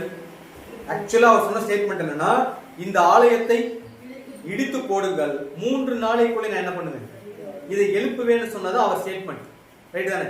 ஆனா இந்த ஸ்டேட்மெண்ட்டை அவங்க எப்படி திரிச்சு சொல்லியிருக்காங்க அப்படின்னு பார்த்தோம்னா, இது பொய் சாட்சின்ற விஷயத்தை இவங்க எப்படி இதை திரிச்சு சொல்லியிருக்காங்கன்னா, இதே வசனத்தை கிளியரா மார்க் ரெஃபர் பண்ணியிருப்பார். வாசிக்கலாம். மார்க் 14வது அதிகாரம் 57வது வசனம். அப்பொழுது சிலர் எழுந்து கைவேலையாகிய இந்த தேவாலயத்தை நான் இடித்து போடுவேன். என்ன சொல்றாங்களாமா? நீங்க கஷ்டப்பட்டு கைவேலையை கட்டினீங்களே இந்த தேவாலயம். அவங்க சொல்ல வர மேட்டர் என்னன்னா, நீங்க வழிபடக்கூடிய இந்த ஸ்தலம், உங்கள் தேவன் வாசம் பண்ணக்கூடிய இந்த ஸ்தலம், நீங்க கஷ்டப்பட்டு கட்டின இந்த ஸ்தலத்தை யார் இடிக்கிறேன்னு சொல்லி இருக்கிறார்? இந்த வசனம் புரியுதுங்களா? கை வேலை அல்லாத இந்த தேவாலயத்தை நான் இடித்து போட்டு என்ன சொல்லிருக்காங்களாமா? இந்த மனுஷன் தான் நானே என் கையால் என்ன பண்றேன், இடிச்சு போட்டு கை வேலையே இல்லாத வேறொரு தேவாலயத்தை நான் எத்தனை நாள்ல கட்டுவேன்? முதல்ல வசனம் படிச்சோம், அவர் இப்படிதான் சொன்னாருங்களா.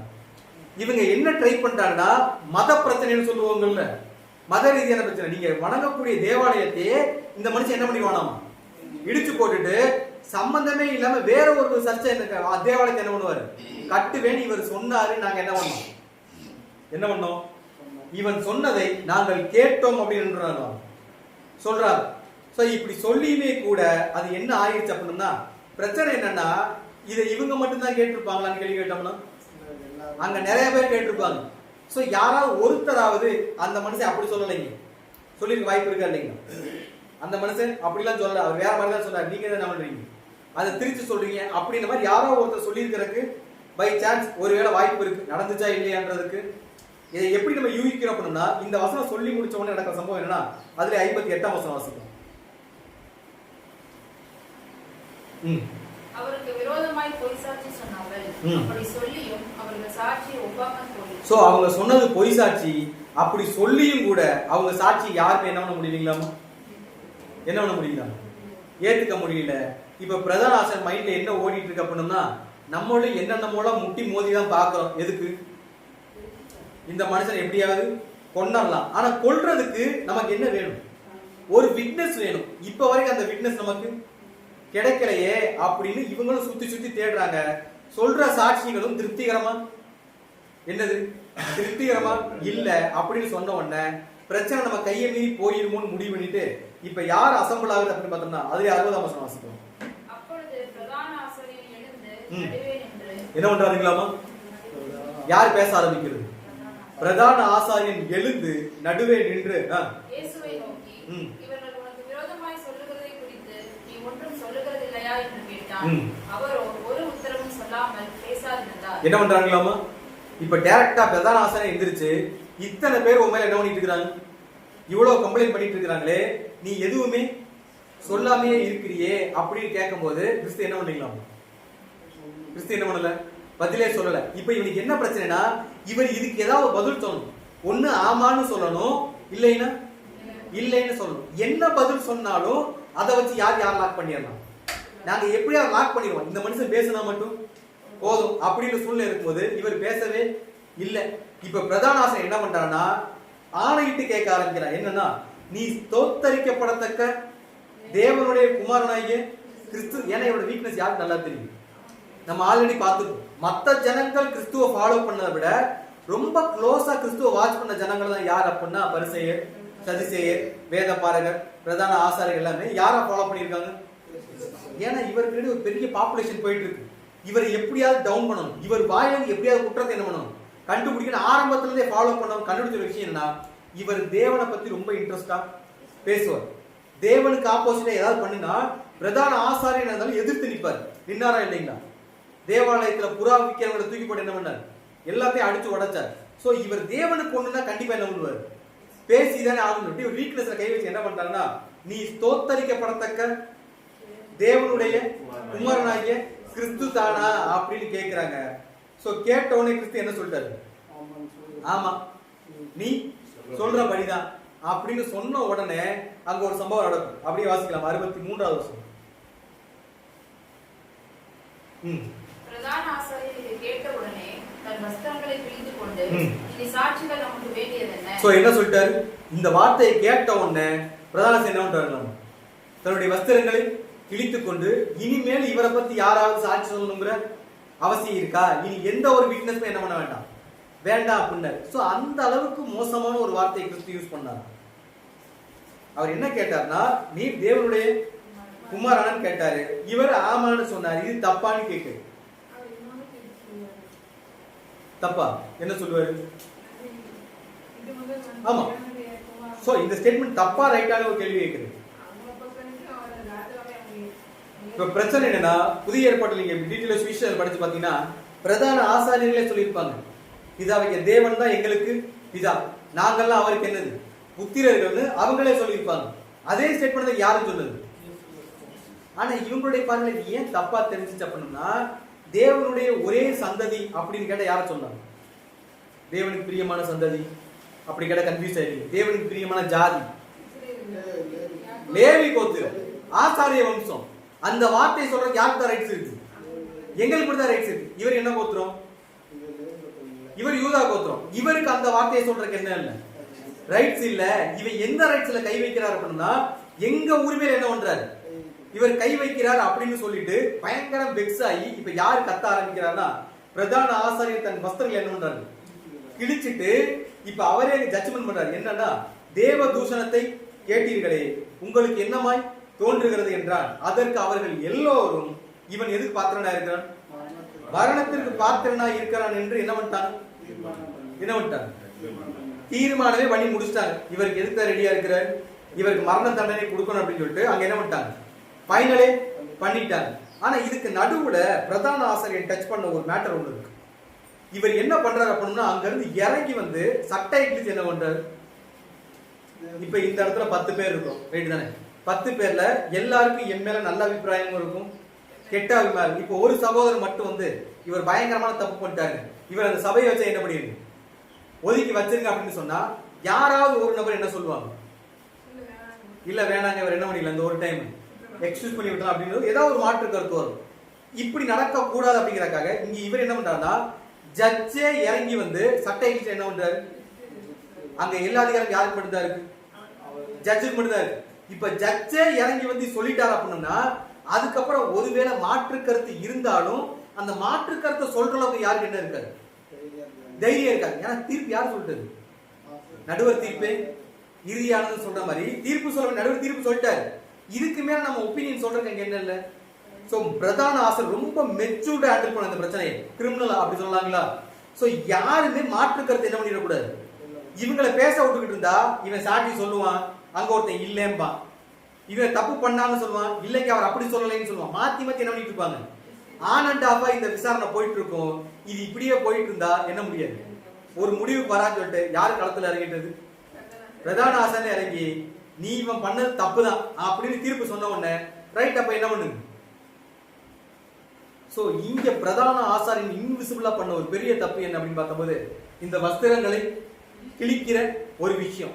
ஏன் இதை நம்ம தப்புன்னு சொல்றோம் அப்படின்னு பார்க்கும்போது, நியாயப்பிரமாணத்துல லேவியர்களுக்கு குறிப்பா ஆசாரியர்களுக்கு ஒரு சில வரைமுறைகள் இருக்கு. இதெல்லாம் நீங்க செய்யலாம், இதெல்லாம் நீங்க என்ன பண்ண முடியாது, செய்யக்கூடாது அப்படின்னு சொல்லிட்டு ஒரு வரைமுறைகள் இருக்கு.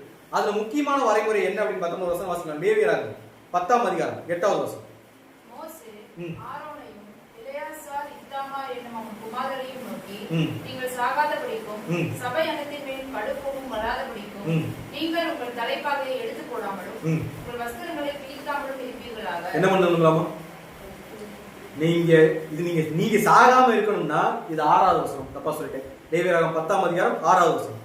சோ அவர் என்ன சொல்றாருன்னா, நீங்க சாகாம இருக்கணும் அப்படின்னா, உங்க சபை மேல ஆக்கினை தீர்ப்பு வராம இருக்கணும்னா நீங்க என்ன பண்ணிடக்கூடாது, உங்க தலைப்பாக என்ன பண்ணிடக்கூடாது, கழட்டிடக்கூடாது. ஏன்னா இது பிரத்யேகமா உங்களுக்காக கொடுக்கப்பட்ட ஒரு அடையாளம், ரைட் தானே? சோ அதை கழட்டிடக்கூடாது. உங்க வஸ்திரங்களை என்ன பண்ணிடக்கூடாது, கிழிச்சிடவே கூடாது அப்படின்னு யாருக்கு கட்டளை இருக்குது?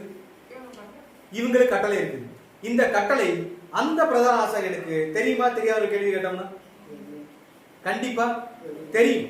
தெரிஞ்சுமே கூட ஏன் அதை கிழிச்சாரு? அவருக்கு தெரியும் தானே? தெரிஞ்சுமே கூட ஏன் அவர் அதை கிழிக்கணும்? ஒண்ணு இதுக்கு மேல இப்ப வழக்கமா பழைய ஏற்பாட்டு காலங்களை படிச்சு பார்த்தோம்னீங்களே, எப்ப வஸ்திரங்களை கிழிச்சிட்டு அழுவாங்க? ஒரு துக்கமான சம்பவம் நடக்கும்போது, தங்க மனசுக்கு ஏற்புடைய இல்லாத ஒரு சம்பவம் நடக்கும் போதுதான் வஸ்திரங்களை கிழித்து ரெட் உடுத்தி இந்த மாதிரி விஷயங்கள் நடக்கும். இங்க பிரதான ஆசாரியன் இந்த யூத ஜனங்களுக்கு காட்ட விரும்புற விஷயம் என்னன்னா, இவன் சொன்னது ரொம்ப துக்கமான ஒரு விஷயத்தை யார் சொல்லிட்டா? இவர் சொல்லிட்டாரு, இதனால என் மனசு என்ன பண்ணுது, நான் செத்தாலும் பரவாயில்ல அப்படிங்கிறதுக்கு யார் மைண்டு போயிருச்சு, என் மைண்டு போயிருச்சுன்னு அங்க இருந்த ஜனங்களுக்கு புரிய வைக்கணுங்கிறக்காகத்தான் இந்த மனுஷன் என்ன பண்றாருங்களாமோ, வஸ்திரங்களை கிழிச்சிட்டு அங்க என்ன பண்றாரு, இவன் பண்ணினது மிகப்பெரிய குற்றம், இதுக்கு மேல நமக்கு வேற ஒரு சாட்சியே தேவையில்லை அப்படி சொல்லிட்டு இவரை என்ன பண்ணலாம் அப்படின்னு கேட்கும் போது அங்க இருந்தவங்க என்ன சொல்லிட்டாங்க, இவர் என்ன பண்ணுங்க சிலுவையில இவருக்கு மரணத்திற்கு பாத்திரவனாய் இருக்கிறான் அப்படின்ற தீர்ப்பு ஒட்டுமொத்தமா ஏகோபித்த குரல் என்ன சொல்லிட்டாங்க. சொன்னதுக்கு அப்புறம் தான் அங்க ஒரு சில சம்பவம் நடந்திருக்கும். இது என்ன அப்படின்னு பார்க்கும்போது கிறிஸ்துவ, அதாவது இது காய்பாவோட அரண்மனையில கூட ஜெயில். இது லைவான ரியலான பிக்சர். உண்மையிலே இந்த ஜெயிலுக்குள்ளதான் யார் அன்னைக்கு நைட்டு போட்டிருந்தாங்க அப்படின்னா யாரை போட்டிருந்தாங்க? இந்த விசாரணைக்கு அப்புறம் அவரை தலையில கொட்டுவாங்கல்ல, கொட்டுறது, இந்த தாடை மயிரை பிடிச்சி இழுக்கிறது, கன்னத்துல அடிக்கிறது, முகத்துல துப்புறது, இந்த மாதிரியான காரியங்கள் நடந்துச்சுங்கள. இது எல்லாமே நடந்த இடம் தான் என்னன்னா இந்த ஒரு இடம். இந்த இடத்துக்குள்ள இப்படித்தான் போகணும். மேல இது ஃபர்ஸ்ட் ஃப்ளோர்ல இருந்து ஒரு அண்டர் கிரவுண்டுக்குள்ள போற மாதிரி தான் எப்படி இருக்கும். இன்னைக்கு இந்த இடத்துக்குள்ள போறதுக்கு படியெல்லாம் கட்டி வச்சிருக்காங்க. என்ன பண்ணி வச்சிருக்காங்க? அன்னைக்கு என்ன கிடையாது, கைத்த கட்டி தான் என்ன பண்ணியா இறக்கி இங்க வச்சுதான் நிறைய டார்ச்சர் எல்லாம் யாருக்கு பண்ணது அப்படின்னு பார்க்கும்போது யாருக்கு பண்ணனா இது அந்த இடத்தோட உள் பிக்சர். இது மேல அந்த குழி, அந்த குழிக்குள்ள இறங்கி வந்தோம்னா இருக்கக்கூடிய பிக்சர் தான் என்ன அப்படின்னா இந்த ஒரு பிக்சர். ஸோ இந்த ஒரு இடத்துல தான் என்னன்னா நைட்டு ஃபுல்லா ஒரு குறிப்பிட்ட நேரம் கிறிஸ்துவ என்ன பண்ணாங்கன்னா பிசிக்கலா என்ன பண்ணிருக்காங்க, டார்ச்சர் பண்ணுன ஒரு இடம் தான். எந்த இடம் அப்படின்னு பார்க்கும்போது இந்த இடம். ஸோ இங்கதான் அவர் கட்டி போட்டிருந்தது, இவர் கொடுமைப்படுத்தக்கூடிய எல்லா பகுதியிலும் எந்த இடம்? இந்த இடம். ஒரு பதிவுகளுக்காக தெரிஞ்சுக்கிறக்காக. சோ இங்க இருந்துதான் என்ன பண்ணாங்கன்னா அவரை ஃபுல்லாவே என்ன பண்ணிருக்காங்க. சோ வசனங்களை வாசிக்கலாம். லூக்கா 22வது அதிகாரம் 63ல இருந்து சில வசனம். இயேசுவை பிடித்துக்கொண்ட மனுஷர் அவரை பரியாசம் பண்ணி ஃபர்ஸ்ட் என்ன பண்ணிருக்காங்களாமா?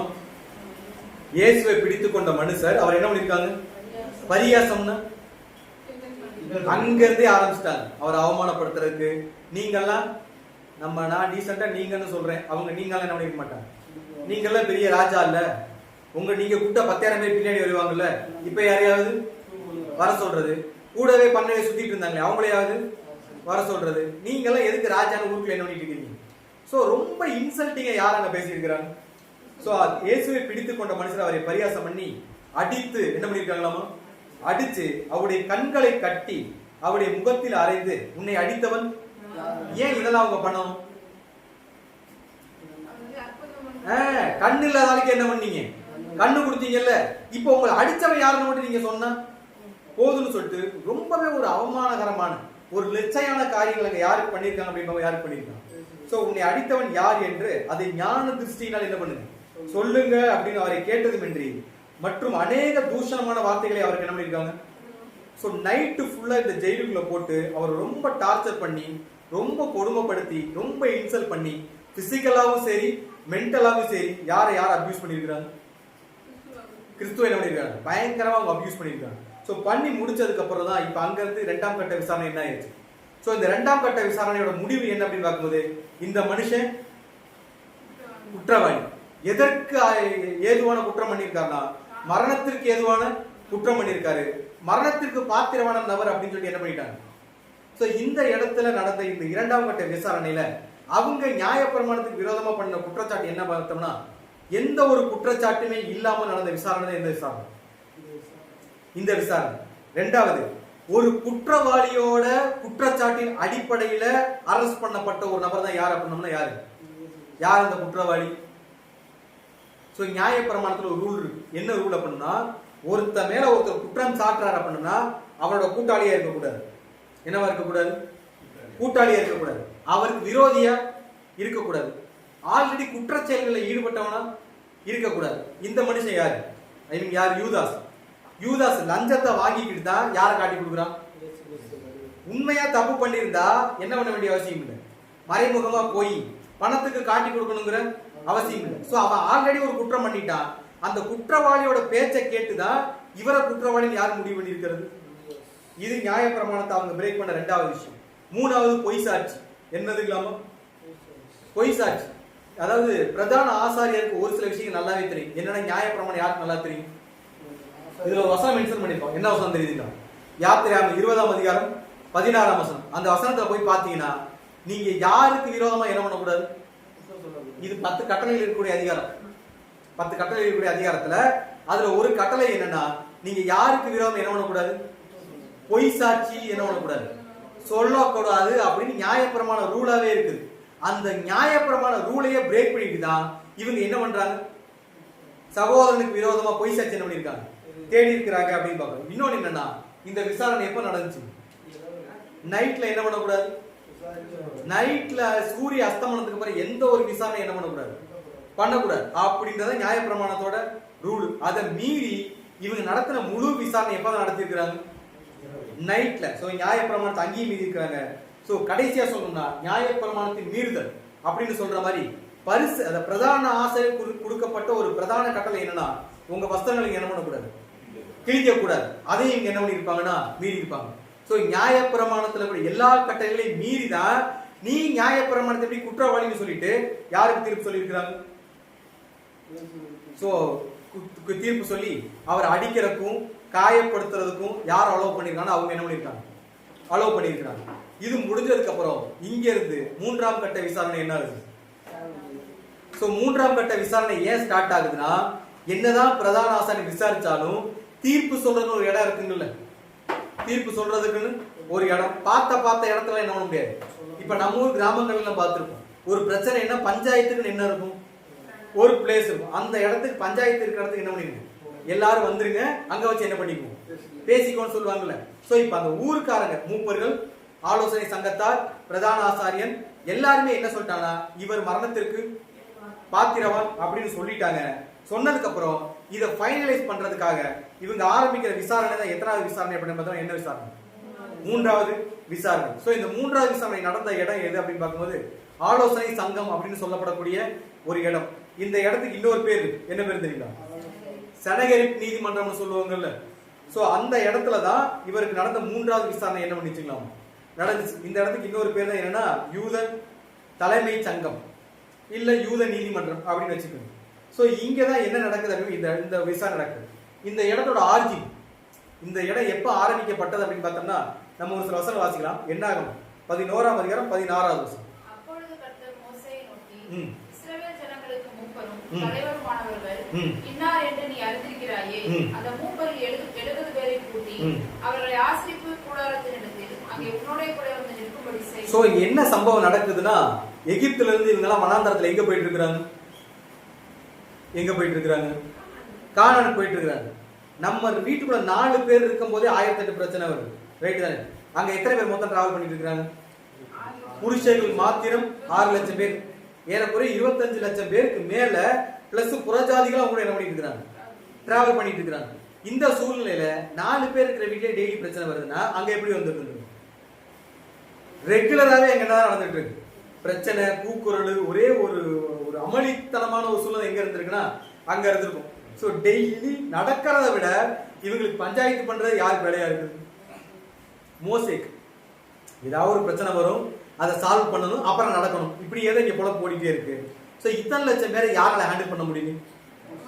சோ மோசே தேவன்கிட்ட கேட்கிற, நீ என்ன பண்றனா அந்தந்த ஏரியால பெரிய பெரிய தலைவர்கள் சத்தியத்துக்கு கூட இருப்பாங்கல்ல, நியாயப்பிரமாணம் தெரிஞ்சவங்க, அவங்கள வந்து எத்தனை பேரை கூட்டு? 70 பேரை கூட்டிட்டு நீ எங்க வா, ஆசிரியர் கூடாதுக்கு வா.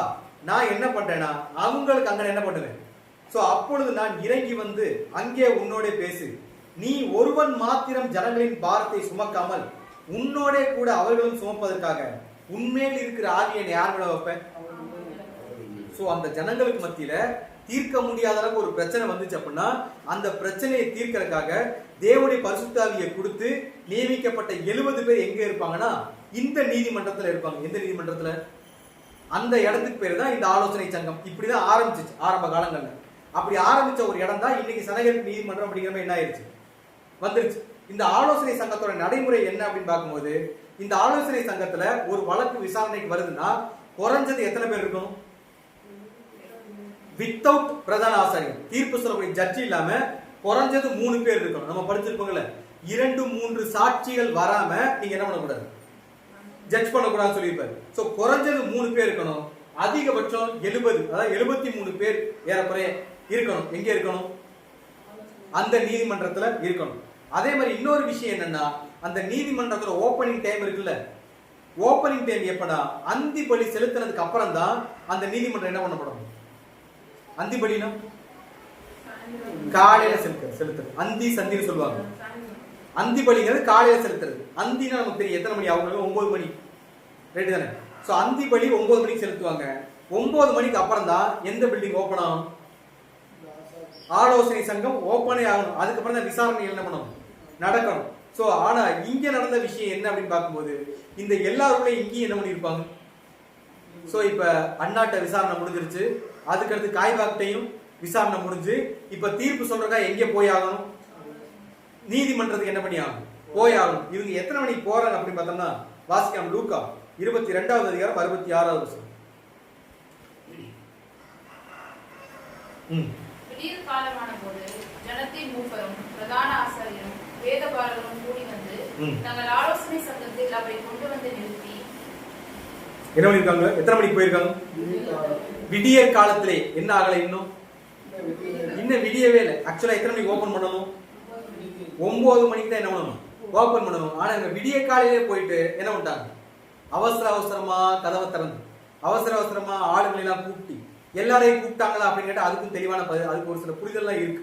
ஆக்சுவலா 70 பேர் அவங்க என்ன பண்ணலாங்க, கூட்டி எல்லாம் சேர்க்கல, கண்ணுக்கு தெரிஞ்சவங்களை மட்டும் கூட்டி உள்ள கொண்டாந்து உட்கார வச்சு என்ன ஆரம்பிக்கிறாங்கன்னா நியாயம் விசாரிக்க ஆரம்பிக்கிறாங்க. சோ அவங்க என்ன கேட்கறாங்க அப்படின்னு 67ஆம் வசனம். ஏன்னா இப்போ ஒரு பாயிண்ட் இருக்கு எங்களுக்கு. என்ன பாயிண்ட்னா, ஆல்ரெடி நான் இந்த கேள்வியை கேட்டேன். என்ன கேள்வி கேட்டேன், நீ தேவனுடைய குமாரனாகிய கிறிஸ்துவான்னு கேள்வி கேட்டேன். அவர் என்ன சொல்லிட்டாரு, இதை தவிர்த்துட்டு எங்கள்கிட்ட வேற எந்த குற்றச்சாட்டும் இல்ல.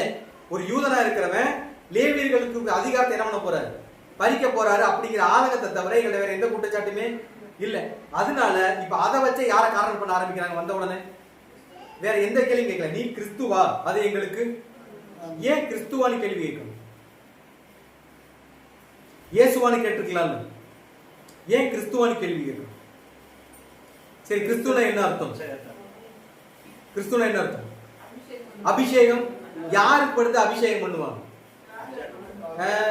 சரியா சொல்லு, கரெக்டா சொன்ன. இது ராஜாக்களுக்கு முன்னாடி பார்த்தோம்னா ஆசாரியர்களுக்கு என்ன பண்ணுவாங்க, அவர் சொன்னார்ல, நீ 70 பேரை கூட்டிட்டு வா, நான் உனக்கு இருக்கிற அதே ஆவி அவங்களுக்கு ஊத்தி என்ன பண்றேன், அந்த அபிஷேகம் பண்றேன்னு சொன்னாங்கல்ல. சோ அபிஷேகம் அப்படிங்கிறது யாருக்கு ஃபெமிலியரான வார்த்தை அப்படின்னு பார்த்தோம்னா யாருக்கு தான்.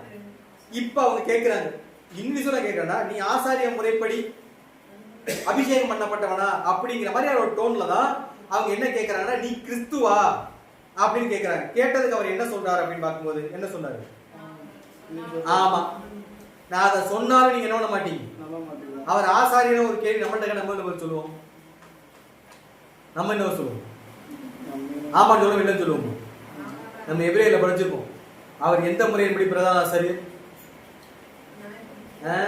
மெல்கிசேதேக்கின் முறையின்படி அவர் எழுதுக்கலாமா பிரதான ஆசாரியர். இதை உங்கள்ட்ட சொல்ல நீங்க நம்புவீங்களா? அவர் கிளியரா சொல்லிட்டார், நீ கிறிஸ்துவாதை எங்களுக்கு சொல்லு என்றார்கள். அதற்கு அவர், நான் உங்களுக்கு சொன்னாலும் நீங்க நம்ப மாட்டீங்க, நீங்க நம்ப மாட்டீங்க அப்படின்னு சொல்லிட்டு அவர் சொல்லி அவர் மறுபடியும் டென்ஷன் ஆயிடுவாங்க. அதுல 71ஆம் வசனம் வாசிக்கிறோம். மறுபடியும் அங்க சொன்னது அப்படி யார் சொல்ல ஆரம்பிக்கிறது, நான் எதிர்பார்த்தது யார் சொல்லிட்டா. ஏன்னா இந்த பதிலத்தை அந்த மனுஷன் அங்கேயும் சொன்னாரு, கண்டிப்பா அதே பதிலத்தை எங்கேயும் சொல்லுவாரு. சோ அதே கேள்வியை கேட்டேன், அதே பதில சொல்லிட்டாரு. அங்க பண்ண அதே ரியாக்ட இங்க மறுபடியும் யாரு பண்றத பிரதான ஆசாரியன் பண்றாரு. சோ இனி வேறு சாட்சிகள் நமக்கு வேண்டுவது என்ன, இவன் வாயினால நாங்க என்ன பண்ணிட்டோம், நாங்க கேட்டோமே அப்படின்னு சொல்லிட்டு யாரு பயங்கரமா சத்தம் போட ஆரம்பிச்சிட்டது. அங்கேயும் அவர் தான் சத்தம் போட்டாரு, இங்கேயும் யார் தான் சத்தம் போடுறது, பிரதான ஆசாரியன். யாரு சத்தம் போட்டா நமக்கு என்ன, பிரச்சனை சால்வானா, சரிதானே அப்படின்னு யோசிச்சோம் அப்படின்னா, பிரதான ஆசாரியன் லிமிட் இருக்கு. ஒரு வழக்கு வருது அப்படின்னா அந்த வழக்குக்கு வழக்கறிஞர்னு ஒருத்தர் இருக்கணும். என்ன பண்ணணும், என்ன பண்ணணும், அந்த நபருக்கு ஆதரவா பேசுறதுக்கு ஒரு ஆள் இருக்கணும், அந்த நபருக்கு ஆப்போசிட்டா பேசுறதுக்கு ஒரு ஆள் இருக்கணும், சாட்சிகள் இருக்கணும், ஆதாரங்கள் இருக்கணும். இதையெல்லாம் கன்சாலிடேட் பண்ணி தான் யாரு ஜட்ஜ் பண்ணணும், நீதிபதி தீர்ப்பு சொல்லணும். இதுதான் ஒரு வழக்குக்கான முறைமை. ஆனா இந்த சம்பவத்தில் இங்க என்ன நடக்குதுன்னா, இங்க பிரதான ஆசாரியன் தான் வழக்கறிஞர். இங்க யார் ஆர்கியூ பண்ணது, பிரதான ஆசாரியன் தான் ஆர்கியூ பண்ணது. சாட்சி யாருதான், அவரே தான் சாட்சி. நீதிபதி யாருதான், ஆமா இங்க எல்லாமே யாருதான், நான் தான். இங்க நீ உட்கார்ந்து இருக்க நீங்க எல்லாம் ஜஸ்ட் ஆடியன்ஸ், வேடிக்கை மட்டும் என்ன பண்ணுங்க பாருங்க. ஏன்னா உங்க கையில விட்டா நீங்க ஆளாளுக்கு ஒன்னொன்னு பண்ணுவீங்க. ஒருமித்த கருத்து இங்க வராது. ரைட் தானே, பாதி பேருக்கு இவர் நல்லவனா இருக்கலாம், ரைட் தானே, பாதி பேருக்கு இவர் நல்லவனா இருக்கலாம், பாதி பேர் கெட்டவனா இருக்கலாம். 2 பேரும் அடிச்சுக்கிட்டீங்கன்னா இங்க என்ன பண்ண முடியாது, நான் எதிர்பார்க்கிற தீர்ப்பை கொடுக்க முடியாது. அதனால இங்க எல்லா வேலையும் யார் பாத்துக்கிறேன், நான் தான் வழக்கறிஞர், லாயரும் நான் தான், விட்னஸும் நான் தான், ஜட்ஜும் நான் தான். நீங்க ஜஸ்ட் என்ன பண்ணா மட்டும் போதும், என்ன பண்ணா மட்டும் போதும்? இவ்வளவு தூரம் பண்ணாங்கல்ல. இவங்களோட பெரிய விஷயமே என்ன, இந்த மனுஷனை எப்படியாவது என்ன பண்ணணும்? சாவடிக்கணும், கொல்லணும். இதான மேட்ரு. ஏன் அந்த தண்டனை அவங்க கொடுக்கவே இல்லை? ஏன் கிறிஸ்துவுக்கு இவங்க மரண தண்டனை கொடுக்கல? இன்னொரு கேள்வி கேட்கலாமா? இவங்கனால கிறிஸ்துவுக்கு மரண தண்டனை கொடுக்க முடியுமா? ஒரு கேள்வி என்ன பதில் சொல்லலாம்?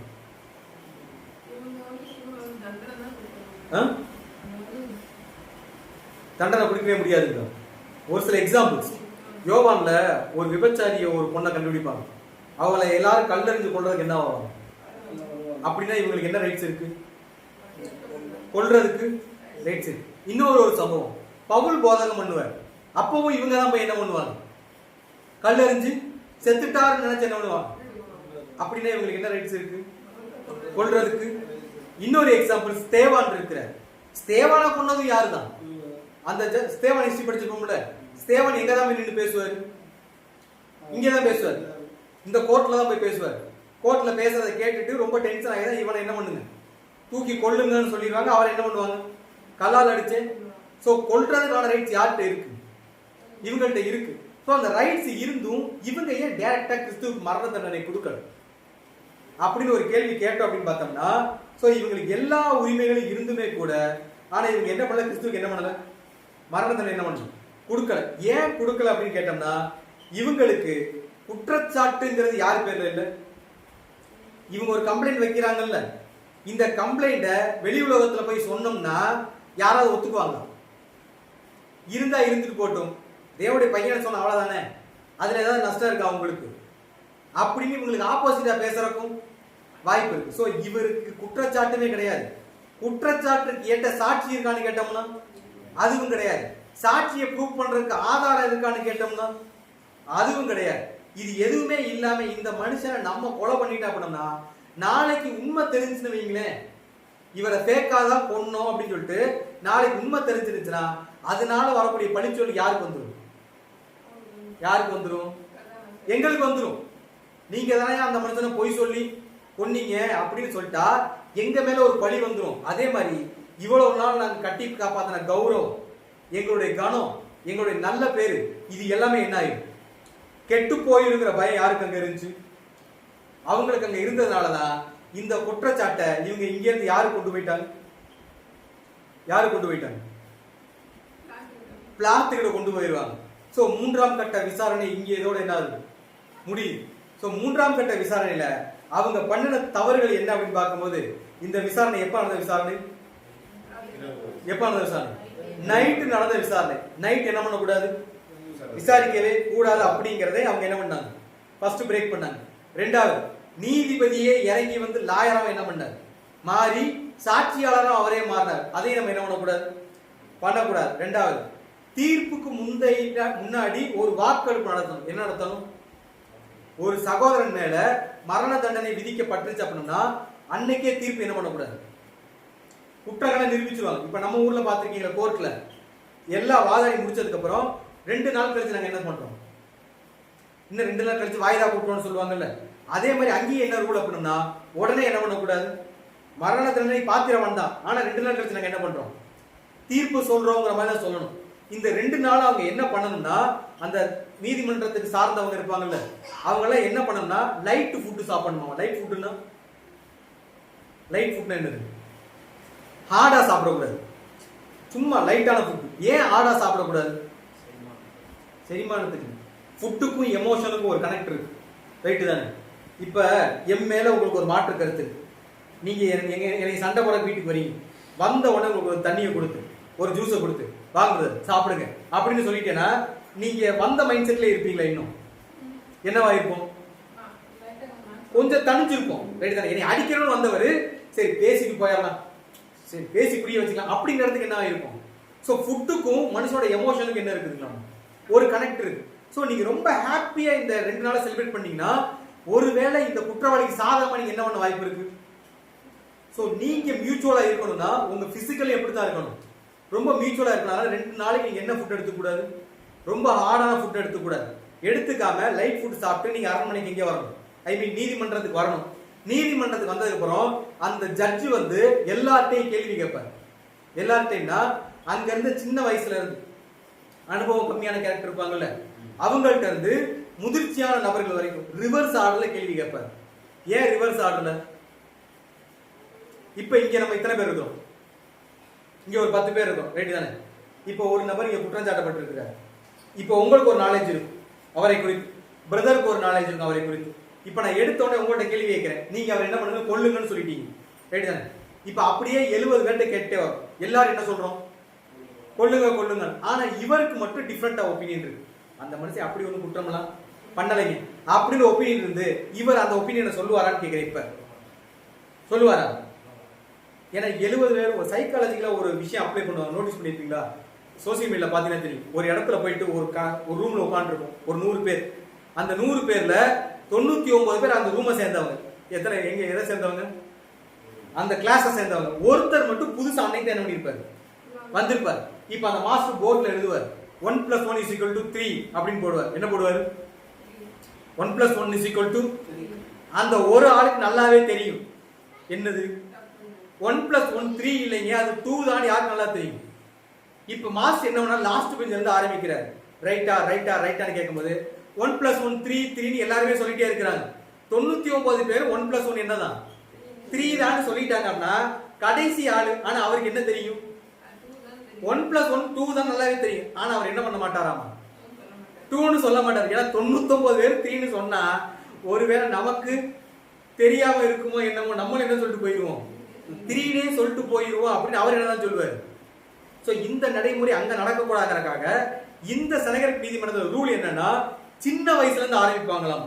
என்ன பண்ணணுமாமா, இந்த மனுஷனுக்கு மரண தண்டனை கொடுக்கலாம் முடிவு மட்டும், நீ என்ன சொல்ற அப்படின்னு யாரு அனுபவத்துல கம்மியா இருக்கிறாங்களோ, யாரு கொஞ்சம் வயசுல அவங்கள்ட்ட இருந்து ஆரம்பிப்பாங்க. இப்படி ஆரம்பிக்கும் போது எது மெஜாரிட்டியா வருதோ அந்த பக்கத்துக்கு என்ன பண்ணுவாங்க, தீர்ப்பு சொல்லுவாங்க. ஆனா இங்க என்ன நடந்துச்சுன்னா, எடுத்த உடனே யார் தீர்ப்பு சொல்லிட்டது? பிரதான ஆசிரியர் எடுத்த உடனே என்ன பண்ணிட்டார், தீர்ப்பு சொல்லிட்டார்.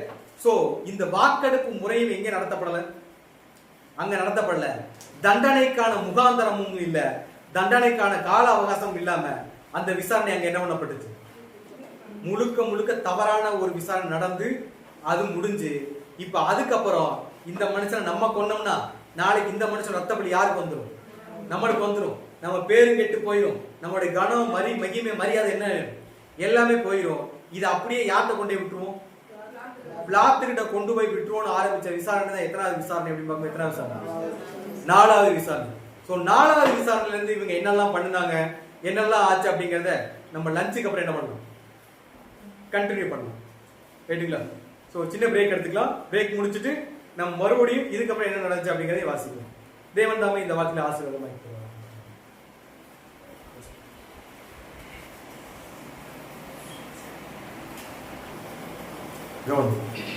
கிறிஸ்து இயேசுவுக்குள் மிகவும் அன்பான சகோதரர்களே, ஸோ மறுபடியும் இது 3வது பகுதி அப்படி வச்சுக்கலாங்களா? ஸோ கிறிஸ்துவின் விசாரணையோட 2வது பார்ட்.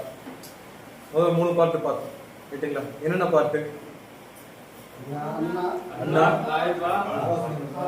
ஆலோசனை பண்ணுறோம், ரைட்டுங்களா? ஸோ 3லே அவங்க என்னென்ன சைடில் அவங்க செய்கிற தவறுகள் என்ன, நியாயப்பிரமாணத்தை எந்த வகையெல்லாம் மீறினாங்க, ஸோ கிறிஸ்து மேல இருக்க குற்றம் எதுவுமே இல்லாததுனால அவங்க அநேக குற்றங்கள் பண்ணி அவரை குற்றவாளியா தீர்க்கறதுக்கு முடிவு பண்ணாங்க அப்படிங்கிற மாதிரியான விஷயங்கள் பார்க்கணும்.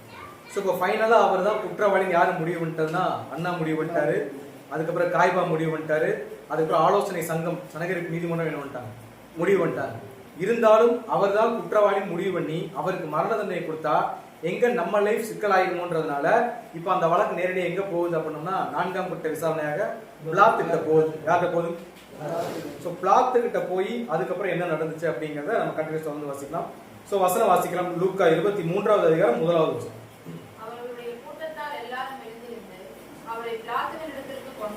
ஸோ எங்கே கிளம்புறாங்களாமா? அவரை வந்து தனியா யாரும் கூட்டிட்டு போறாங்க, கூட்டிட்டு போகும்போது எப்படிதான் கூட்டிட்டு போறாங்க, யாரோ ஒருத்தரை வந்து ஒரு நபர் கூட்டிட்டு போய் கொண்டே அரெஸ்ட் பண்ணி விடுறது அப்படிங்கிறது ஒரு மாதிரியான புரிதல். அப்படி விட்டா அதோட சீரியஸ்னஸ் ஒரு மாதிரி இருக்கும், ரைட்டு தானே? யாரோ ஒருத்தர் இவர் தாங்க குற்றவாளின்னு ஒருத்தரை கூட்டிட்டு போய் கோர்ட்ல விடுறதுக்கும் ஒரு கிராமமே ஒருத்தரை கூட்டிட்டு போய் விடுறது ஒரு வித்தியாசம் இருக்குங்கல்ல. சோ இங்க என்ன ட்ரை பண்றாங்கன்னா, அவர்களுடைய கூட்டத்தார் எல்லாரும் எழுந்திருந்து அவரை பிளாத்து நடத்துக்கு என்ன பண்றாங்களாமா, கொண்டு போறாங்க. இன்னும் தெளிவா படிக்கணும்னா அதுலயே யோவான் 18வது அதிகாரம் 28வது வசனம்.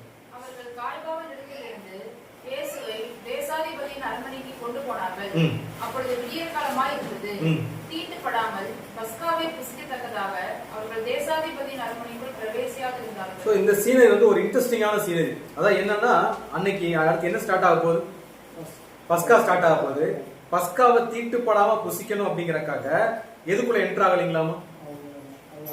தேசாதிபதியோட அரண்மனைக்குள்ள. காரணம் என்னன்னா, அங்க அதிகமான வழக்கு விசாரணைகள் நடக்கக்கூடிய ஒரு இடம், நிறைய குற்றவாளிகள் வந்து போற ஒரு இடம். அதனால நம்ம அதுக்குள்ள போனா நம்ம என்ன ஆயிடுவோம்? தீட்டுப்பட்டுருவோம். அப்படிங்கறதுனால யார் உள்ள போலீங்களாமா? இவங்க யாருமே உள்ள போல. அதாவது நைட்டு ஃபுல்லா பண்ணதெல்லாம் என்னதான்? நைட்டு ஃபுல்லா அவங்க பண்ணது மொத்தமே பாவம் தான். இப்ப எல்லா குற்றவாளிகளும் சேர்ந்து நிரபராதியான ஒருத்தரை என்னவா ப்ரொஜெக்ட் பண்ணிட்டு இருக்காங்க? சோ வஸ்திரங்களை கிழிக்க கூடாது, கிழிச்சிட்டாங்க. நைட்டு விசாரிக்க கூடாது, விசாரிச்சுட்டாங்க. அந்திபடி செலுத்துறதுக்கு முன்னாடி ஆலோசனை கூடக்கூடாது, கூட்டிட்டாங்க. பொய் சாட்சி சொல்லக்கூடாது, சொல்லிட்டாங்க. எந்த ஒரு குற்றச்சாட்டுமே இல்லாத ஒருத்தருக்கு எந்த ஒரு ஓட்டெடுப்புமே நடத்தாம மரண தண்டனை என்ன பண்ணிட்டாங்க? சோ முழுக்க முழுக்க தவறான ஒரு நீதி விசாரணையா நடந்து, அது நீதி விசாரணை கூட சொல்ல முடியாது. சோ தவறான ஒரு விசாரணை நடந்து நிரபராதியான ஒருத்தரை குற்றவாளி என்ன பண்ணிட்டாங்க. இவ்வளவு பாவம் பண்ணி முடிச்சதுக்கு அப்புறம் தேசாதிபதி அரண்மனைக்குள்ள போயிட்டா நாங்க என்ன ஆயிடுவோம்? தீட்டுப்பட்டுருவோம் அப்படின்னு சொல்லிட்டு நாங்க எங்க வரமாட்டோம்? நாங்க உள்ள வரமாட்டோம் அப்படின்னு சொல்லிட்டு யாரை மட்டும் தான் உள்ள அனுப்பி விடுறாங்க அப்படின்னா கிறிஸ்துவ மட்டும் உள்ள அனுப்பி விடுறாங்க.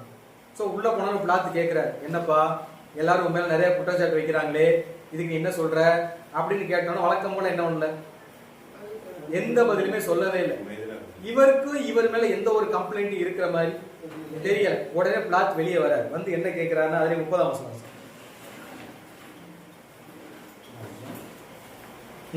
அவர்கள் அவனுக்கு பிரதியுத்தரமாக, இவன் குற்றவாளியாய் இராவிட்டால் இவனை உம்மிடத்தில் ஒப்புக் கொடுக்க மாட்டோம். சோ வெளியே வந்து அவங்க கேட்கிறாங்க, நீங்க ஒருத்தர் வந்து விட்டீங்க, அவர் மேல நான் ஒரு குற்றத்தையும் பார்க்கல, எதுக்காக இவரை கூட்டிட்டு வந்தீங்க அப்படின்னு கேட்டா என்ன பதில் சொல்லணும்?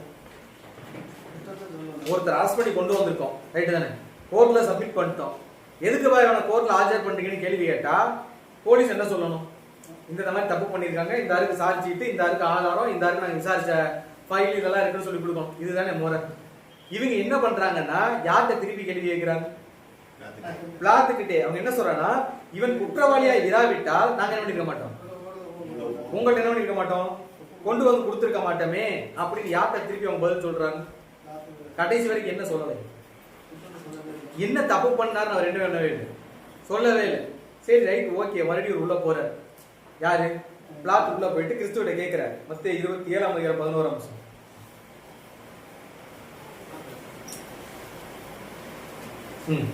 இயேசு தேசாதிபதிக்கு முன்பாக நின்றார். தேசாதிபதி அவரை நோக்கி, நீ யூதருடைய ராஜாவா என்று கேட்டான். சோ என்ன கேக்குறாருங்களாமா? ஃபைனலா இவர் மேல எல்லாரும் வைக்கிற மேஜரான கம்ப்ளைண்ட் என்ன? யூதருடைய ராஜா அப்படின்னா எல்லாரும் உன்னை யூதருடைய ராஜா யூதருடைய ராஜான்னு சொல்றாங்களே, உண்மையிலேயே நீ யூதருடைய ராஜாவா அப்படின்னு யாரு கேட்கறது அப்படின்னு பார்த்தா யாரு கேட்கறது? பிளாத்து கேட்கிறார். அதுக்கு இவர் சொல்லிட்டாரு, அதற்கு இதனால பிளாத்துக்கு ஏதாவது பிரச்சனை இருக்கா? இப்ப நீ ரோமர்களுக்கு ராஜாவான ஒரு கேள்வி கேட்டிருந்தாருன்னு அப்ப யாருக்கு பிரச்சனை இருக்கு? யூதர்களுடைய தேசத்தை ஏரோது அரசாண்டா என்ன, இயேசு கிறிஸ்து அரசாண்டா என்ன, அவருக்கு அதை பத்தி. இப்ப தமிழ்நாட்டுல யாரு முதலமைச்சரா வந்தாலும் சென்ட்ரல் கவர்மெண்ட் ஏதாவது பாதிப்பு இருக்குங்களா? அதனால எந்த பாதிப்பும் இல்லை. இருந்தாலும் இவங்க மேலே இவர் வைக்கிற குற்றச்சாட்டு இவர் யூதருடைய ராஜான்னு சொல்றாரு அப்படின்னு இவர் வந்து கேட்கிறாரு, யூதருடைய ராஜா அப்படின்னா ஆமாங்க, நீங்க நான் வந்து என்னது நீங்க சொல்றபடிதான் அப்படின்னு இவர் சொல்லிட்டாரு. இவங்க வந்து வெளியே வந்து கேட்கிறாரு மறுபடியும், யாரு? எப்பா நான் விசாரிச்சுட்டேன், இந்த மனுஷன் மேல நீங்க சொல்ற மாதிரியான மரண தண்டனை விதிக்கிற அளவுக்கு என்ன கிடையாது, ஒரு குற்றமும் நான் பார்க்கல, இவரை நீங்க தான் ராஜா ராஜான்னு சொல்லிட்டு இருக்கீங்க அப்படின்னு சொன்னோன்னா அதுக்கு இவங்க என்ன சொன்னாங்க? லூக்கா 23ஆம் அதிகாரம் 2ஆம் வசனம்.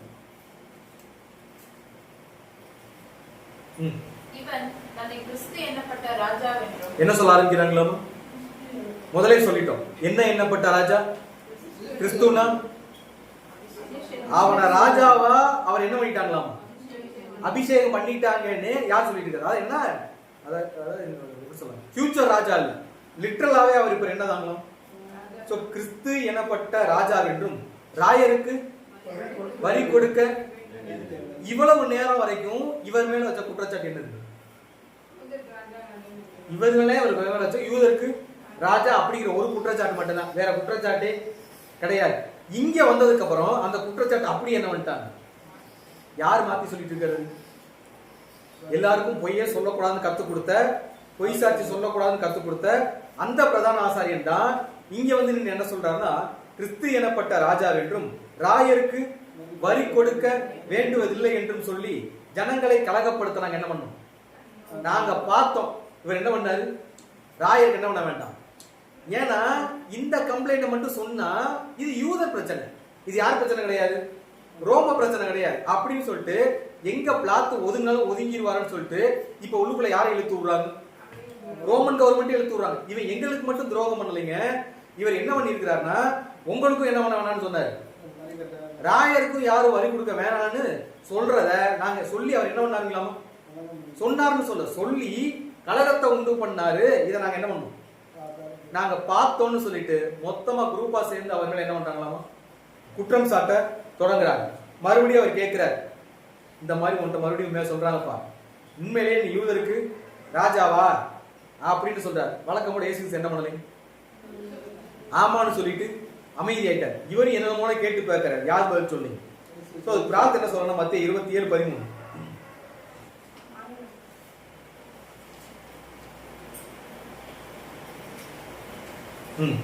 அப்பொழுது பிலாத்து அவரை நோக்கி, இவர்கள் உன்மேல் எத்தனையோ குற்றங்களை சாட்டுகிறார்களே. சோ கொஞ்ச நேரத்துல இப்ப பிரச்சனை என்ன ஆயிருச்சு அப்படின்னு பார்க்கும்போது கும்பலா சேர்ந்து கண்டினியூஸ் என்னதான் பண்ணிட்டு இருக்காங்க? முதல்ல கம்ப்ளைண்டே இவர் மேல இல்ல, ரைட் தானே? முதல்ல இவர் மேல கம்ப்ளைண்டே இல்ல. அதுக்கப்புறம் தேவனுடைய குமாரன் கம்ப்ளைண்ட் பண்ணாங்க. அதுக்கப்புறம் யூதருடைய ராஜான்னு அதை மாத்தினாங்க. இங்க வந்து ராயருக்கு வரி கொடுக்க வேண்டாம்னு சொல்லி கலகம் பண்ணான்னு சொல்றாங்க. அதாவது தேச துரோகம்னு சொல்லுவோம்ல, அந்த ஒரு கம்ப்ளைண்ட் இவர் மேல பதிவு பண்றாங்க. இப்படியே ஒண்ணு மாத்தி ஒண்ணு இப்ப என்ன சொல்ல ஆரம்பிச்சாங்கன்னா, உண்மையில் எத்தனையோ ஏகப்பட்ட பொய் குற்றச்சாட்டுகள் யார் மேல வைக்க ஆரம்பிச்சிட்டாங்க. பிரச்சனை என்னன்னா, இது எல்லாமே வாயில மட்டும் என்ன பண்ணிட்டு இருக்கிறாங்க, ஆதாரபூர்வமா நிரூபணம் பண்ற மாதிரியான குற்றச்சாட்டு யாரும் என்ன பண்ணுவாங்க, இவங்க சொல்லிட்டே இருக்கிறாங்க. இது எதுக்குமே ப்ரூஃப் இல்லாதனால இதுக்கு இதை வழக்கா எடுத்துக்கிற மாதிரியான ஒரு சூழ்நிலை என்ன யாருக்கு இல்ல, பிளாத்துக்கு இல்ல. இதை எப்படி வழக்கா எடுத்துக்கிறது? வாயிலாம் சொல்றாங்க, யாருமே சாலிடா ஒரு விட்னஸ் என்ன பண்ணுது வந்து ப்ரொடியூஸ் பண்ணிக்கிறதுனால இவர் இந்த மனுஷனுக்கு இன்னும் சந்தேகமாவே இருந்துட்டு இருக்கு. உண்மையிலேயே இவர் இந்த தப்பெல்லாம் பண்ணினாரா பண்ணலையா அப்படிங்கிற டவுட் கண்டினியூஸா இருக்கு. ஸோ அவர் கேட்கிறாரு, எத்தனையோ உண்மையில் எத்தனையோ குற்றம் சாட்டுகிறார்களே, நீ அவையில என்ன பண்ணலையா? உங்களுக்கு அவங்க சொல்றது கேக்குதா கேட்கலையா அப்படின்னு சொல்றாரு. அவரோ ஒரு வார்த்தையும் என்ன பண்ணிக்கலாமா?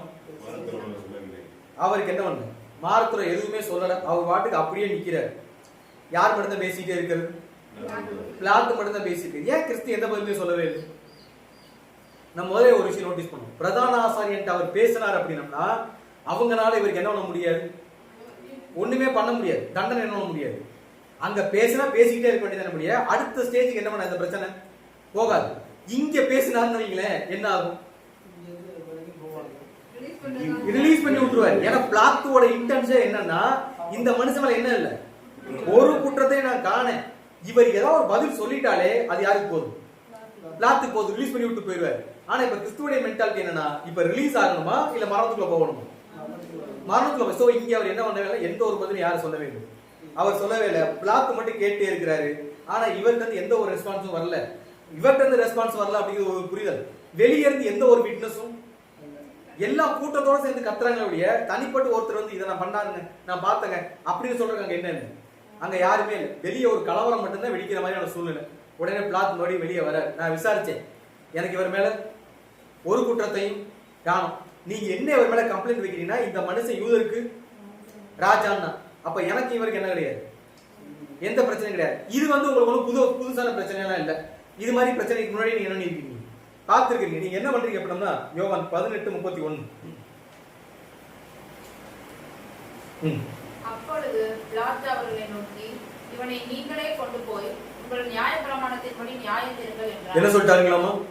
இந்த பிரச்சனைக்கு எனக்கு என்ன கிடையாது, சம்மதம் கிடையாது. அதனால நீங்களே இவனை கூட்டிட்டு போய் உங்க இஷ்டப்படி இல்ல உங்க சட்டத்திட்டங்கப்படி நீங்க என்ன பண்ணிக்கங்க, என்னமோ நியாயம் தீர்த்துக்கங்க அப்படின்னு சொன்னோம். அதுக்கு அவங்க என்ன சொல்றாங்கன்னா, அதற்கு யூதர்கள் ஒருவனையும் மரண ஆக்கினை செய்ய எங்களுக்கு என்ன இல்லைங்களாமா?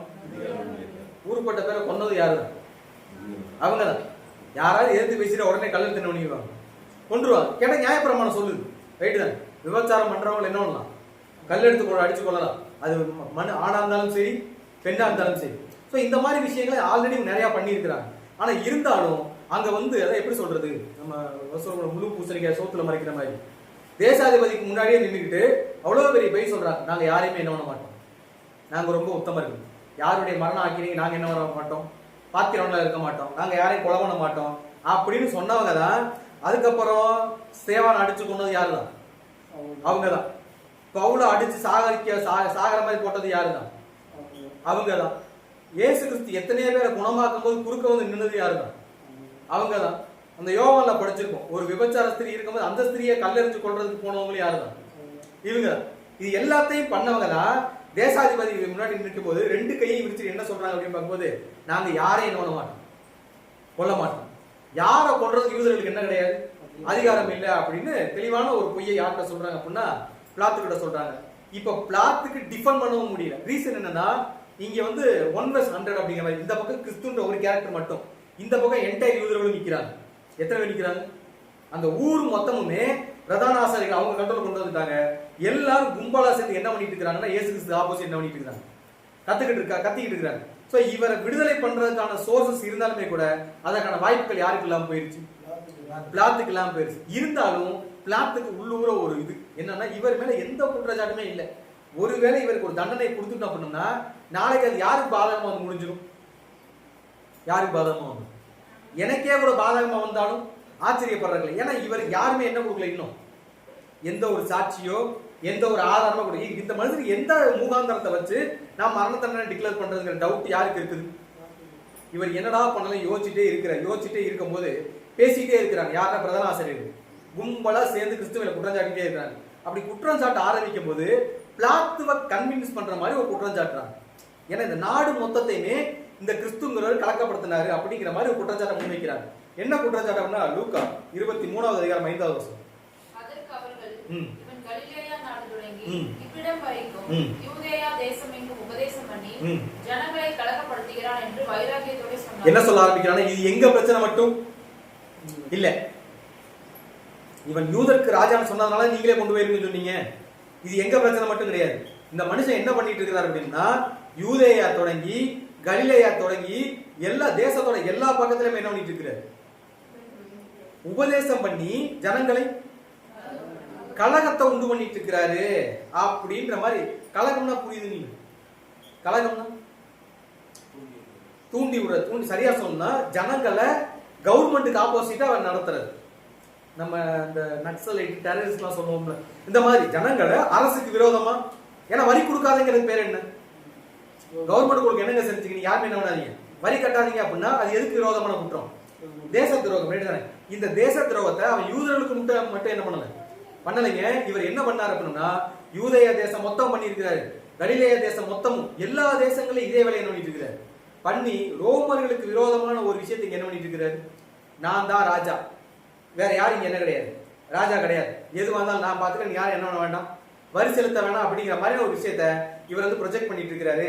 இதை இப்படியே விட்டா இது பெரிய பிரச்சனை ஆயிரும் அப்படின்னு சொல்லிட்டு இவங்க பேச ஆரம்பிக்கிறாங்க. உடனே பிளாத் என்ன சொல்றாருன்னா, கலிலேயா என்பதை பிளாத் கேட்ட பொழுது என்ன கேட்கிறாருங்களாமோ, கலிலேயாங்கிற வார்த்தை யார் குடிச்சுக்கிட்டது?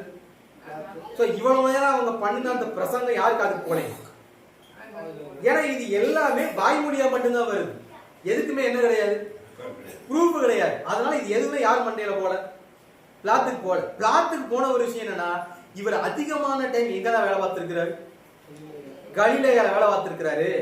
அப்ப இது யாரு பிரச்சனை கிடையாது, இது நம்மளுடைய பார்டர்ல இந்த பிரச்சனை வராது. இதுக்கு சம்பந்தப்பட்டால் யார் இருக்கிறார், இன்னொருத்தர் இருக்கிறார் சொல்லிட்டு இவர் என்ன பண்றாரு அப்படின்னா, அதுல லூக்கா 23:7 அவர் ஏரோதின் அதிகாரத்துக்குள்ளானவர் என்றறிந்து அந்நாட்டிலே எருசலேமிலே வந்திருந்த ஏரோதின் அவரை அனுப்பினார். யார் அனுப்பிட்டாருங்களாமா, எங்கிட்ட இந்த பிரச்சனை என்னை விட்டு போனா போதும் அப்படிங்கிற மாதிரி நேரா அவர் யார்கிட்ட அனுப்பிட்டாரு, நீங்க நேரா யார்கிட்ட கூட்டிட்டு போயிருங்க, இந்த பிரச்சனைக்கு சம்பந்தப்பட்டால் யாரு, அங்க லோக்கல்லே ஒரு கவர்னர் இருக்கிறார்ல, நீங்க அந்த ஆளுநர்கிட்ட போய் நீங்க பேசி, நீங்க இந்த மனுஷனை என்ன பண்ணாலும் சரி, எனக்கு இந்த பிரச்சனைக்கு என்ன கிடையாது, சம்பந்தமே கிடையாது, இவர் என்ன மட்டும் அனுப்பி விட்டாரு. இதுதான் எத்தனாவது விசாரணை, 4வது விசாரணையில இங்க நடந்த குற்றங்கள், அதாவது நியாய பிரமாணத்துக்கும் சரி அரசியலமைப்பு சட்டங்களுக்குமே சரி எதிராக நடந்த குற்றங்கள் என்ன அப்படின்னு பார்த்தோம்னா, ஃபர்ஸ்ட் இங்க நடந்தது எல்லாமே ரூல்ஸுக்கு ஆப்போசிட்டான ஒரு விசாரணை.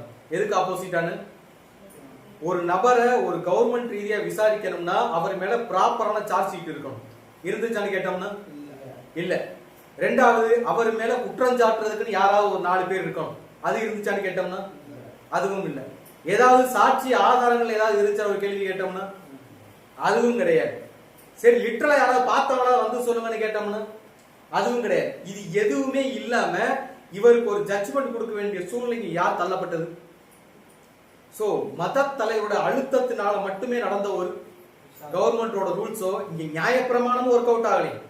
அதே மாதிரி கவர்மெண்ட் ரூல்ஸும் இங்க என்ன ஆகலை. எங்களுக்கு தனிப்பட்ட ஒரு சட்டம் இருக்கும்ல, அதையும் இங்க அமல்படுத்துறதுக்கான ரைட்ஸ் அங்க யாருக்கு இல்லாம போயிருச்சு? யாருக்கு இல்லாம போயிருச்சு? பிளாத்துக்கு இல்லாம போச்சு. ஏன்னா பிளாத்து மட்டும்தான் யார் பக்கம் நிக்கிறார்? இயேசு கிறிஸ்து நிக்கிறார். மொத்த உரிமை யாருக்கு ஆப்போசிட்டா நிக்குது? அதனால இவர் பக்கம் நியாயம் இருந்தாலும் அந்த நியாயத்தை பகிரங்கமா சொல்றக்கூடிய தைரியம் அந்த ஒரு ஸ்பேஸ் யாருக்கு இல்லாம போயிடுச்சு? நம்ம யோசிச்சிருப்போங்களே, ஏன் பிளாத்து தான் ராஜாவாயிருச்சு, பெரிய ஆளுநராச்சு, அவர் நினைச்சதா என்ன வேணா பண்ணிக்கலாம் அப்படின்னு கேள்வி கேட்டோம்னா பிளாத்துக்கு வந்து பெரிய அளவு அதிகாரமா இல்லைங்களாமா. வரலாற்றுல அவரை குறிச்சு படிச்சோம்னா பிளாத்துக்கு என்ன இல்லைங்களாமா? ஒரு ரோம சக்கரவர்த்தியோட பொண்ணை கல்யாணம் பண்ணவர் தான் யாரு? பிளாத்து. அந்த பொண்ணை கல்யாணம் பண்ணது கிஃப்டா கிடைச்சாதான் என்னதுங்களாமா? இந்த பதவி. இவருக்கு அதுக்கான குவாலிஃபிகேஷன் இல்ல. ஏதாவது இங்க ஒரு கலகம் வந்து அதனால ஒரு பிரச்சனை வந்து அந்த பிரச்சனைக்கு பிளாத்து தான் காரணம் வந்துருச்சு அப்படின்னா உடனே அந்த போஸ்ட்ல இருந்து யாரை தூக்கிடுவாங்க? அதனால தெளிவான முடிவெடுக்கிற இடத்துல யாரு இங்க இல்லை? பிளாத்து இல்ல. அதனால இப்ப என் பக்கம் சரியான சிந்தனை இருக்குன்னே வச்சுக்கோமே, இந்த மனுஷனுக்கு எந்த குற்றமுமே இல்லை, இவரை காப்பாற்றுற அதிகாரம் எனக்கு இருந்தாலுமே கூட இப்ப நான் காப்பாத்திட்டேன் அப்படின்னா இந்த ஊர் மொத்தம் யாருக்கு ஆப்போசிட்டா மாறிடும்? எனக்கு ஆப்போசிட்டா மாறிடும். பிளாத்துக்கு ஆப்போசிட்டா மாறிடுச்சுன்னா என் பதவி போனாலும் ஆச்சரியப்படுறதுல. அதனால இந்த பிரச்சனை யார் கையில விட்டுருவோம்? அவங்கள்ட்டே விட்டுருவோம். என்னவோ பண்ணிட்டு போங்க, இதுக்கு எனக்கு என்ன கிடையாது. நல்லதோ கெட்டதோ நீங்களே என்ன பண்ணிக்கீங்க. சோ முழுக்க முழுக்க தவறான கோணத்துல நடைபெற்ற, அதே மாதிரி சுயமா செயல்பட முடியாத அளவுக்கு சட்டங்களை எல்லாம் மூடி வச்சுட்டு செய்யப்பட்ட விசாரணை தான் எங்க நடந்த விசாரணை அப்படின்னா பிளாத்துக்கிட்ட நடந்த விசாரணையும் கூட. சோ அடுத்த விசாரணை அங்கிருந்து யார்கிட்ட போகுது அப்படின்னு பார்த்தோம்னா யார்கிட்ட போச்சு? சோ ஏரோதுகிட்ட போகுது. இவர் என்ன பண்றாரு அப்படின்னா இங்க இருந்து இவங்களை கூட்டிட்டு நீங்க நேரம் யார்கிட்ட கொண்டு போங்க? இவர் கலிலேய சொந்தமான மனுஷன், நீங்க ஏரோதுல கூட்டிட்டு போங்க. இவர் நேரம் எங்க கூட்டிட்டு போயிட்டாங்க? ஏரோது கூட்டிட்டு போயிட்டாங்க. இப்ப ஏரோதுகிட்ட போனா அங்க பார்த்தோம்னா அங்க அதான் எப்படி சொல்லலாம், இவங்க எதிர்பார்த்து போனது ஒண்ணு. யார் எதிர்பார்த்து போனது? ஏன்னா ஏரோதை பத்தி தெரியும். ஏரோது எப்படிப்பட்ட ஒரு கேரக்டர்? ஏரோது எப்படிப்பட்ட ஒரு கேரக்டர்? அவருக்கு ஆப்போசிட்டா ஒரு மனுஷன் பேசினான்னு சொல்லிட்டு அந்த மனுஷனோட தலையை வெட்டி தாம்பரத்துல வச்சு கொடுத்த கேரக்டர். ரைட் தானே? இப்ப இவங்களுக்கு பெரிய லட்டு மாதிரி ஒரு ஆஃபர். போறது யார்கிட்ட போனா ஒரு எப்படி சொல்ற, ஒரு மோசமான ஒரு கவர்மெண்ட் அபிஷியல்கிட்ட போறோம். அந்த கருணையில என்ன பண்ண மாட்டாரு, பார்க்கவே மாட்டார். தப்புன்னு தெரிஞ்சா தலையை வெட்ட கூட என்ன பண்ண மாட்டார், யாரை பத்தி கவலைப்பட மாட்டார். தீர்ப்பு கண்டிப்பா யாருக்கு சாதகமா தான் வரும்? எங்களுக்கு சாதகமா தான் வருது. சந்தோஷமா இவங்க கூட்டிட்டு எங்க போயிட்டு இருக்காங்க? ஏரோதுகிட்ட போறாங்க. சோ ஏரோது என்ட்ரு ஆறாங்க. என்ட்ரு ஆனது என்ன நடக்குது போகும்போது லூக்கா 23:8. ஏரோது இயேசுவை குறித்து அநேக காரியங்களை கேள்விப்பட்டிருந்ததினாலும் அவரால் செய்யப்படும் அடையாளத்தை பார்க்க வேண்டும் என்று விரும்பி இருந்ததினாலும் அவரை காணும்படி வெகு நாளாய் ஆசை கொண்டிருந்தார். இங்க சீனர் எப்படி மாறுதுங்களாமா? இவங்க ஒரு கொடூரமான அரசை கொண்டு போனா கொன்றுவாரு, நம்ம பக்கம் முடிஞ்சிடும் நினைச்சு போனா அங்க ஆல்ரெடி அந்த மனுஷன் யாரை பார்க்க ஆசையா இருந்திருக்காரு? ஏசு கிறிஸ்து. இவர் ஃபேன் பார் இருந்திருக்காரு. அந்த மனுஷனை பாத்திர மாட்டோமா, ஏதாவது மேஜிக் பண்ண சொல்லி நம்ம பாத்திர மாட்டோமான்னு யார் ரொம்ப ஆவலை வெயிட் பண்ணிட்டு இருக்கிறது? சோ இவர் வராருன்னு தெரிஞ்சு அவருக்கு ரொம்ப சந்தோஷம். இன்னைக்கு நல்ல ஒரு என்டர்டைன்மெண்ட் இருக்கு, யார் வெயிட் பண்ணிட்டு இருக்கிறார்? சோ இவர் கேள்விப்பட்டிருக்கிறார் யாரை பத்தி? இயேசு கிறிஸ்துவை பத்தி ஆல்ரெடி கேள்விப்பட்டிருக்காரு. அவர்னால செஞ்ச அற்புதம் தெரியும், அவர் பண்ண அடையாளங்கள் தெரியும். இதையெல்லாம் நம்மளும் பண்ணி பார்க்கணும்ன்ற ஆசை யாருக்கு வெயிட் பண்ணிட்டு இருக்கிறாரு? சோ வெயிட் பண்ணிட்டு இருக்கிறாரு. அவரை பார்த்தோன்னா பயங்கர சந்தோஷம். யாருக்கு? பிராக்டிகலா யோசிச்சு பாருங்க. இப்ப அந்த சீனரி பிரதான ஆசாரியர்கள்லாம் யாரை கூட்டி இயேசு கிறிஸ்துவை கூட்டிட்டு போறாங்க. இயேசு கிறிஸ்துவை பார்த்தோன்னு ஏரோது வாங்க வாங்க உங்களை தான் பார்க்கணும்னு ஆசையா இருந்தேன் அப்படின்னா பிரதான ஆசாரியர் மூஞ்சில எப்படி இருந்திருக்கும்? தேவையில்லாத இடத்துக்கு வந்து மாட்டிட்டோமோன்ற மாதிரி ஃபீல் என்ன இருக்கு அங்க கிரியேட் ஆயிருக்கு. சோ இப்ப பேச ஆரம்பிக்கிறார். யாருன்னா ஏரோது பேச ஆரம்பிக்கிறார். என்னன்னா இந்த மாதிரி உங்களை பத்தி என்ன பண்ணிருக்கேன், நிறைய கேள்விப்பட்டிருக்கேன். நீங்க உங்களை பத்தி உங்களுக்கு தெரிஞ்ச நீங்க சொல்லுங்க, நான் உங்களை பத்தி என்ன தெரிஞ்சு ஆசையா இருக்கேன். யார் பேச ஆரம்பிக்கிறார்? சோ அதுல அடுத்த வருஷம் அநேக காரியங்களை குறித்து அவரிடத்தில் வினாவினார். அவர் மறுமொழியாக அவனுக்கு ஒன்றும் சொல்லவில்லை. சோ ரொம்ப இன்ட்ரெஸ்டிங்கா யார் கான்வர்சேஷன் பில்ட் பண்றது? ஏரோது கிறிஸ்துவிட்ட கண்டினியூஸா கேள்வியா கேட்டுக்கிட்டு இருக்கிறாரு ஆர்வ கோளாறுல. ஆனா இவர் என்ன பண்ணல, எந்த பதிலும் பேசல. இவர் பொட்டு போல அமைதி என்ன பண்ணிட்டு இருக்கிறார், நின்றுகிட்டே இருக்கிறார். இவர் மட்டும்தான் அமைதியா இருந்தார். யார் மட்டும்தான்? இங்க 2 பேர் பேசி, இவர் பேசுறது ஒருத்தட்ட, யார் பேசுறது? ஏரோது கிறிஸ்து கிட்ட பேசிட்டு இருக்கிறார். ஆனா கிறிஸ்து என்ன பண்ணல, பதில் சொல்ல. ஆனா சுத்தி இருக்கிறவங்க என்ன பண்ணிட்டு இருக்கிறாங்க, நீ நாங்க சொல்றதை கேட்கறீங்களோ கேட்கலையோ, என்கிட்ட பேசுறீங்களோ பேசலையோ, நாங்க சொல்லாத என்ன பண்ணிட்டு இருக்கோம். சோ அவரை பிரதான ஆசாரியரும் வேத பார்க்கரும் அவர் மேல் பிடிவாதமாயினா, இந்த குழந்தைங்களை பாத்திருக்கீங்களா? நம்ம ஒரு விஷயம் சொல்லுவோம். இப்ப அப்பா அம்மா பேசிட்டு இருக்காங்கன்னு வைங்களேன், கூட ஒரு குழந்தை இருக்குன்னா அவங்க பேசிட்டு இருக்கும்போது இது கூட என்ன பண்ணிட்டு இருக்கும், கூப்பிட்டுக்கிட்டே இருக்கும். அந்த குழந்தை பேசுறத கேட்டா தான் அது என்ன பண்ணும், நிறுத்தும். அது மாதிரி இங்க ஏரோது பேசுறது யார்கிட்ட பேசிட்டு இருக்கிறாரு, கிறிஸ்து கூட தான் பேசிட்டு இருக்கிறாரு. இவங்க பேசுறத அவர் கேட்கவே, ஏன்னா அவர் தான் இவர் ஒரு மயக்கத்தில் நின்றுட்டு இருக்காரு கிறிஸ்துவ பார்த்த சந்தோஷத்துல. சோ பிரதான ஆசிரியர்கள் சொல்றது யாரு கேட்கவே இல்லை. இவங்க பிடிவாதமா அடம் பிடிச்சி என்ன பண்ண ஆரம்பிச்சிருக்காங்க, இவர் மேல இவர் இப்படி பண்ணிட்டு இருக்கிறாரு, நீ அவர்கிட்ட போய் பேசிட்டு இருக்கீங்களே பண்றீங்களே அப்படிங்கிற மாதிரி கண்டினியூஸா ரொட்டீனா யார்கிட்ட பேசிட்டே இருக்கிறாங்க அப்படின்னு யார்கிட்ட பேசிட்டு இருக்காங்க, ஏரோது கிட்ட இவரை குற்றஞ்சாட்டி இவரை எப்படியாவது அக்யூஸ்டா மாத்தணும்னு என்ன பண்றாங்க, ரொம்ப ட்ரை பண்ணாங்க. ஆனா அந்த மனுஷனுக்கு அதெல்லாம் காதுக்குள்ளே போல. இவருக்கு என்ன ஒரு டிசப்பாயின்மெண்ட் பண்ணுனா, இவர் ஒன்னு எதிர்பார்த்தார். என்ன எதிர்பார்த்தாரு, இவர் ஏதாவது பண்ணுவாரு, நம்ம பார்த்து என்ஜாய் பண்ணலாம் அப்படின்னு எதிர்பார்த்தாரு. அது எதுவுமே நடக்கலைங்க. பயங்கர டிசப்பாயின்மெண்ட் யாருக்கு, ஏரோது. அதனால என்னால அந்த டிசப்பாயின்மெண்ட்ல இவரை டீஸ் பண்ண ஆரம்பிச்சிருவார். யாரு, உங்கள்கிட்ட பெருசா என்னமோ எதிர்பார்த்தேன், எல்லாரும் உங்களை பத்தி ஆகா ஓகோன்னு சொன்னாங்க, அப்படி ஒண்ணு இருக்கிற மாதிரி தெரியல அப்படின்னு சொல்லிட்டு இவரை ஒரு ஜென்ரலா அவர் ட்ரீட் பண்ண ஆரம்பிச்சிருவாரு. சோ இவர் பண்ற அதே வேலைக்கு அங்க இருந்த மற்ற போர்ச்சல் என்ன பண்ணுவாங்கன்னா, இவரை ரொம்ப ஈஸியா எடுத்துக்கிட்டு பரியாசம் பண்ணியும் இவரை அவமானப்படுத்தவும் அங்கேயும் பேச ஆரம்பிச்சு, அங்க ஒரு மினுக்கான வஸ்திரத்தை யார் கொடுத்துருவாங்க. அது என்ன மினுக்கான வஸ்திரம், நம்ம ஆல்ரெடி பார்த்தோம். இது ராஜாக்களுக்கு மட்டுமே. இப்ப என்ன உங்களுக்கு பிரச்சனை, இவர் ராஜாங்கிறீங்க, அதான பிரச்சனை, இந்தாங்க அப்படியே கூட்டிட்டு போங்க அப்படின்னு சொல்லிட்டு ஒரு மினுக்கான வஸ்திரம், ராஜ வஸ்திரம்னு சொல்லுவாங்க. ரத்தாம்பரம் கலர்ல, இந்த கலர்ல யாருக்குறே. சோ இந்த ட்ரெஸ்ஸை யார் கொடுத்துறாங்கன்னா கிறிஸ்து கொடுத்தி மறுபடியும் என்ன பண்ணி விட்டுறாரு. இங்க நீங்க சொன்ன மாதிரி நான் எதையுமே என்ன பண்ணல, நான் கேள்விப்படல. இவரை பத்தி நான் கேள்விப்பட்டதெல்லாம் வேற, நீங்க பண்ற கம்ப்ளைண்ட் மொத்தமாவே வேற. இவர் நிக்கிறத பார்த்தா நான் கேள்விப்பட்ட மாதிரியும் இல்ல, நீங்க சொன்ன மாதிரியும் இல்ல. எனக்கு இந்த பிரச்சனைக்கு என்ன இல்ல, சம்மதம் இல்ல. நீங்க எங்க இருந்து கூட்டிட்டு வந்தீங்களோ அங்கேயே கூட்டிட்டு போயிருங்க. யார் தள்ளி விட்டது, ஏரோது என்ன பண்ணிட்டாருன்னா எனக்கு இந்த பிரச்சனை என்ன இல்லை, அனுப்பிவிட்டார். சோ 5ஆம் விசாரணை இதோட. சோ இந்த விசாரணையிலுமே இவங்களை பொறுத்த வரைக்கும் இவர் என்னதான், குற்றவாளி தான். ஒருவேளை ஏரோது பார்வை நிரபராதியா இருந்தா ஏரோது என்ன பண்ணி இருந்திருக்கு, விடுதலை ஆக்கிட்டோம். அந்த ரைட்ஸ் யாருக்கு இருக்கு, இங்க ஏரோது இருக்கு. அதுவும் இங்க என்ன பண்ணல, அதையும் நடக்கல. மறுபடியும் இவர் எங்க அனுப்பி விட்டாரு. சோ இங்க நடந்த குற்றச்சாட்டுகள் என்ன அப்படின்னு பார்க்கும்போது இந்த விசாரணை பார்த்தோம்னா இங்க எந்த ஒரு விசாரணையுமே யார் பண்ணலை. ஒரு ராஜாக்குரிய தகுதியே விசாரிச்சு முடிவெடுக்கிறதா. அப்படி எந்த ஒரு விசாரணை ஏரோது அரண்மனை என்ன பண்ணலை, நடக்கவே இல்லை. இவர் கிறிஸ்து சொன்னதையும் கேட்கல, அதே மாதிரி பிரதான ஆசிரியர்கள் சொன்னதை என்ன பண்ணல, கேட்கல. இவர் மனசுக்கு என்ன தோணுச்சோ பார்த்தாரு, செட் ஆகல, என்ன பண்ணிட்டாரு, அனுப்பிவிட்டார். அதே மாதிரி அரண்மனையில ஒண்ணு தண்டனை கொடுக்கணும், இல்லைன்னு என்ன பண்ணணும், ரிலீஸ் பண்ணணும்.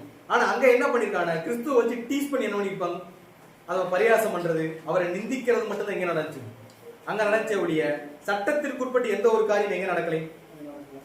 சோ ஃபைனலா அவங்க எங்க வந்துட்டாங்கன்னா மறுபடியும் கடைசி விசாரணை யாருக்கு முன்னாடி, மறுபடியும் பிளாத்துக்கிட்டே வந்துட்டாங்க. இப்ப பிளாத்து திருப்பி அந்த சீனை யோசிச்சு பாருங்களேன். பிரதான ஆசாரியர்களும் அந்த சங்க தலைவர்களும் கிறிஸ்துவ கூட்டி மறுபடியும் பிளாத்து அரண்மனைக்கு வராங்க. பிளாத்துக்கு மேல மாடியில இருந்து பார்த்தா எப்படி பார்த்துட்டு இருப்பாரு. மறுபடியும் இவங்க என்ன பண்ணிட்டாங்களா, அங்கிருந்து நான் இவர் வேற தான் அனுப்பிவிட்டேன், இவர் மறுபடியும் எங்க வந்துட்டாங்க, இங்கேயே வந்துட்டாங்களே அப்படின்னு சொல்லிட்டு என்ன பண்ணிருக்காருன்னா பார்த்திருக்கிறாரு. சோ பார்த்துட்டு மறுபடியும் கிறிஸ்துவ கூப்பிட்டு கேட்கிறாரு, ஒரு சில விஷயங்கள் பேசுறாரு. கிறிஸ்து அதுக்கு என்ன பண்ணீங்க, சரியா எந்த ஒரு ரெஸ்பான்ஸும் பண்ணல. இருந்தாலும் பிளாத்துக்கு மனசுக்குள்ள என்ன இல்லை, இவர் மேல ஒரு சாஃப்ட் கார்னர், இவரை எதுவும் பண்றதுக்கான ஐடியா யாருக்கு இல்லை.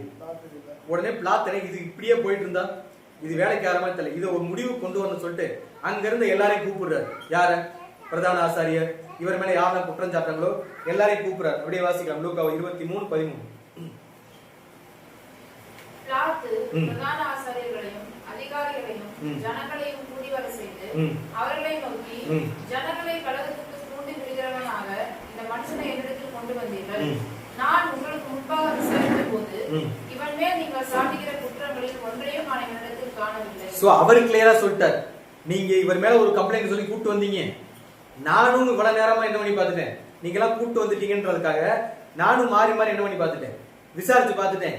ஆனா இவர் மேல ஒரு குற்றமும் இருக்கிற மாதிரி யாருக்கு தெரியல, எனக்கு தெரியலன்னு சொல்லிட்டாரு. அதாவது ஏறக்குறைய கேஸ் என்ன ஆயிடுச்சு, இந்த இடத்துல கேஸ் ஏறக்குறைய முடிஞ்சிச்சு. ஏன் முடிஞ்சிருச்சு அப்படின்னா அதுக்கு பதில் பிளாத்தே சொல்லுவார். ஏன் நான் இப்படி சொல்றேன் அப்படின்னா, நான் விசாரிச்சேன், எனக்கு என்ன கிடைக்கல, எந்த பதிலும் கிடைக்கல. அதுக்கப்புறம் நான் யார்கிட்ட அனுப்புனேன், அதுக்கு ஆல்ரெடி வாசிக்கலாம் 15-16. என்ன பண்ணீங்களாமா, நான் விசாரிச்சேன், எனக்கு இவர் மேல என்ன கிடையாது, எந்த கம்ப்ளைண்ட்டும் கிடையாது. சரி, எனக்கு தான் தெரியலையேன்னு சொல்லிட்டு சம்பந்தப்பட்ட ஊருக்கார், இவர் அதிகம் எங்க ஒர்க் பண்ணாரு, கலிலேயா தானே, அந்த ஊருக்கார்ட்டே அனுப்பி விட்டேன். அவர் என்ன பண்ணல, அவர்கிட்ட எந்த குற்றமும் இல்ல. மரணத்திற்கு ஏதுவாக இவன் என்ன பண்ணலீங்களாமா, இவன் ஒண்ணுமே செய்யல. அதனால நீங்க எல்லாம் இவ்வளவு தூரம் பிரஷர் போடுறதுனால இவருக்கு மேல என்ன பண்ணலாம், இவரை தண்டித்து, இவரை சும்மா என்ன பண்ணல நான், அதுக்காக நீங்க எல்லாம் சொல்றீங்களா அது பொய்யால என்ன பண்ணாரு இருக்காரு. அதுக்காக ஒரு மரணத்திற்கு ஏதாவது குற்றம் என்ன பண்ணல, ஏதோ ஒரு பனிஷ்மெண்ட் கொடுத்து என்ன பண்ணிடுறேன், இவரை ரிலீஸ் பண்ணிடுறேன் அப்படின்னு யார் சொல்றது, பிளாத்து சொல்றாரு. சோ பிரதான ஆசிரியர் கிளியரா ஒரு விஷயம் தெரிஞ்சிருச்சு, பிரச்சனை யார் கையை விட்டு போயிருச்சு, நம்ம கையை விட்டு போயிருச்சு. நம்ம அவரை கொல்லணும் கூட்டிட்டு இருந்தோம். இந்த மனுஷன் ஆரம்பத்துல இருந்து என்னதான் பண்ணிட்டு இருக்கிறாரு, இவரை விடுதலை பண்றத யார் பிளான் பண்ணிட்டு இருக்கிறது, பிளாத்து பிளான் பண்ணிட்டு இருக்கிறான்னு சொன்ன உடனே ஜனங்களை தூண்டி விட்டு பயங்கரமா கத்த ஆரம்பிச்சிட்டாங்க. யாரெல்லாம், பிரதான ஆசாரியர், அங்க இருந்த பரிசேயர்கள், அங்க இருந்த யூத ஜனங்கள் எல்லாருமே யாருக்கு ஆப்போசிட்டா கத்த ஆரம்பிச்சிட்டாங்க, பிளாத்துக்கு ஆப்போசிட்டா கத்த ஆரம்பிச்சிட்டாங்க. உடனே பிளாத்துக்கு வந்து இந்த ராஜதந்திரம் சொல்லுவாங்கல்ல, அந்த இன்டெலிஜென்சி மூளை வேலை பார்க்க ஆரம்பிக்கும். இந்த பிரச்சனை இப்படியே போனா என்ன பண்ணாரு, இந்த மனுஷனை கண்டிப்பா என்ன பண்ணிடுவாங்க, கொல்லாம விட மாட்டாங்க, ஏதாவது பண்ணி என்ன பண்ணிடுவாங்க. சோ இவரை காப்பாத்துறதுக்கு ஒரே ஒரு ஆப்ஷன் தான். அதாவது நம்ம சைக்காலஜில ஒரு கொஸ்டின் கேட்பாங்க, இந்த இடத்துல ஒரு குட்டியா ஒரு கோடு போறேன்னு வைங்களேன், இந்த கோட்டை அழிக்காமையே சின்ன பெருசாக்கணும்னு என்ன பண்ணணும், பக்கத்துல என்ன பண்ணணும், ஒரு பெரிய கோடு போடணும். அந்த ராஜதந்திரத்தை அங்க யார் யூஸ் பண்ணது அப்படின்னம்னா பிளாத் யூஸ் பண்ணார். இப்ப என்ன பண்றேன் அப்படின்னா, இப்ப இன்னைக்கு வந்து பண்டிகை நாள், இது என்ன நாள், இது பண்டிகை நாள். பண்டிகை நாள்ல யாரையாவது ஒரு ஆளை ரிலீஸ் பண்றது என்னது, ஒரு வழக்கம், யாரையாவது ரிலீஸ் பண்றது ஒரு வழக்கம். அதனால நான் என்ன பண்றேன்னா, நான் ஒருத்தரை கூட முன்னாடி நிறுத்துறேன். என்ன பண்றேன், ஒருத்தரை கூட முன்னாடி நிறுத்துறேன், இவரா அவரா நீங்க சூஸ் பண்ணிக்கங்க அப்படின்னு யார் சொல்லிட்டது. சோ நமக்கு தெரியும் யார் என் வசனம் வாசிக்கலாம், மத்தேயு 27:15.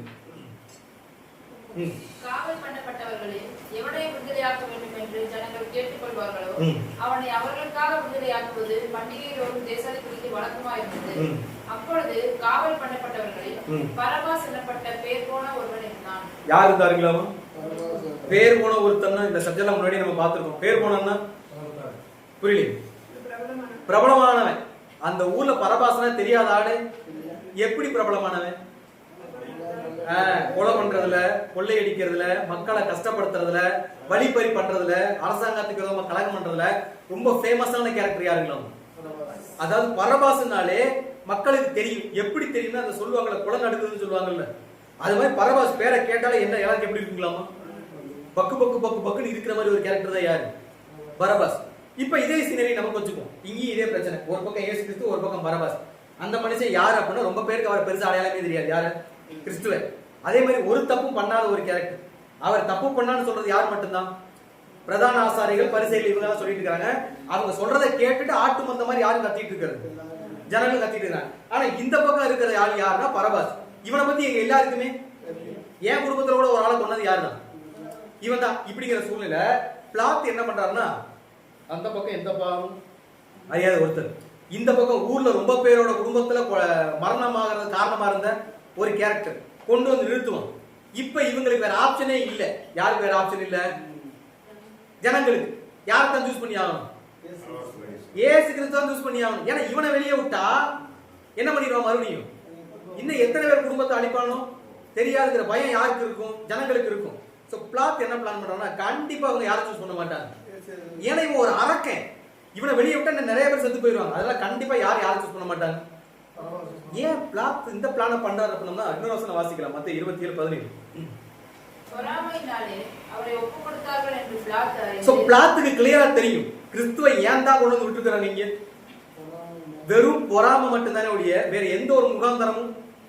பொறாமையினாலே அவரை ஒப்பு கொடுத்தார்கள் என்று பிளாத்து அறிந்து அவர்கள் கூடி வந்திருக்கையில் அவர்களை நோக்கி, எவனை உங்களுக்கு விடுதலையாக்க வேண்டும் என்று இருக்கிறீர்கள்? பரபாசையோ? கிளியரா கேட்பார். அல்லது கிறிஸ்து எனப்படுகிற, நீங்க ராஜாராஜன் சொல்றீங்கல்ல, அவரையா? இல்ல இப்படி கொடூரமா நிக்கிற இவனையா? யார் ரிலீஸ் பண்ண நீங்களே சொல்லுங்க அப்படின்னு. இப்ப பிளாத்துக்கு உள்ளுக்குள்ள ஒரு சந்தோஷம். எப்படி என்ன பண்ண மாட்டாங்க? என்ன பண்ண மாட்டாங்க? எப்படி ஜீசஸ் பிளாத்த பரபாஸ் என்ன பண்ண மாட்டாங்க? செலக்ட் பண்ண மாட்டாங்க. கண்டிப்பா யாரை செலக்ட் பண்ணுவாங்க? அப்பா என்னமோ நடந்துட்டு போகுது, அவர் அப்படி ஒன்றும் தப்பு பண்ண மாதிரி தெரியல, இவனை விட்டு நான் என் குடும்பத்தை பலி கொடுக்கறத விட அதுக்கு அவரே என்ன பண்ணிடலாம், ரிலீஸ் பண்ணிடலாம் அப்படின்னு சொல்லுவாங்கன்னு யார் எதிர்பார்த்தது?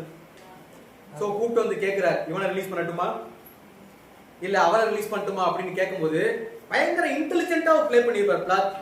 பட் அவரை விட இன்டெலிஜென்ட்டா அங்க பரிசு பிளான் பண்ணுவாங்க. அது யாருக்கு பெரிய ஷாக்கா இருக்கும்னா பிளாத்துக்கு அது பெரிய ஷாக்கா இருக்கும். ஏன்னா பிளாத் இது கொஞ்சம் கூட எக்ஸ்பெக்ட் பண்ணிருக்க மாட்டார். இந்த பக்கம் ஒரு ஆளுக்கை இவனை விட்டா இன்னும் எத்தனை குடும்பம் அழியுமோ தெரியல, கண்டிப்பா அவளை சூஸ் பண்ண மாட்டாங்க கொண்டு வந்து நிப்பாட்டினா இவங்க சொன்ன பதில் என்ன அப்படின்னு அதுல 22ஆம் வசனம் வாசிக்கலாம்.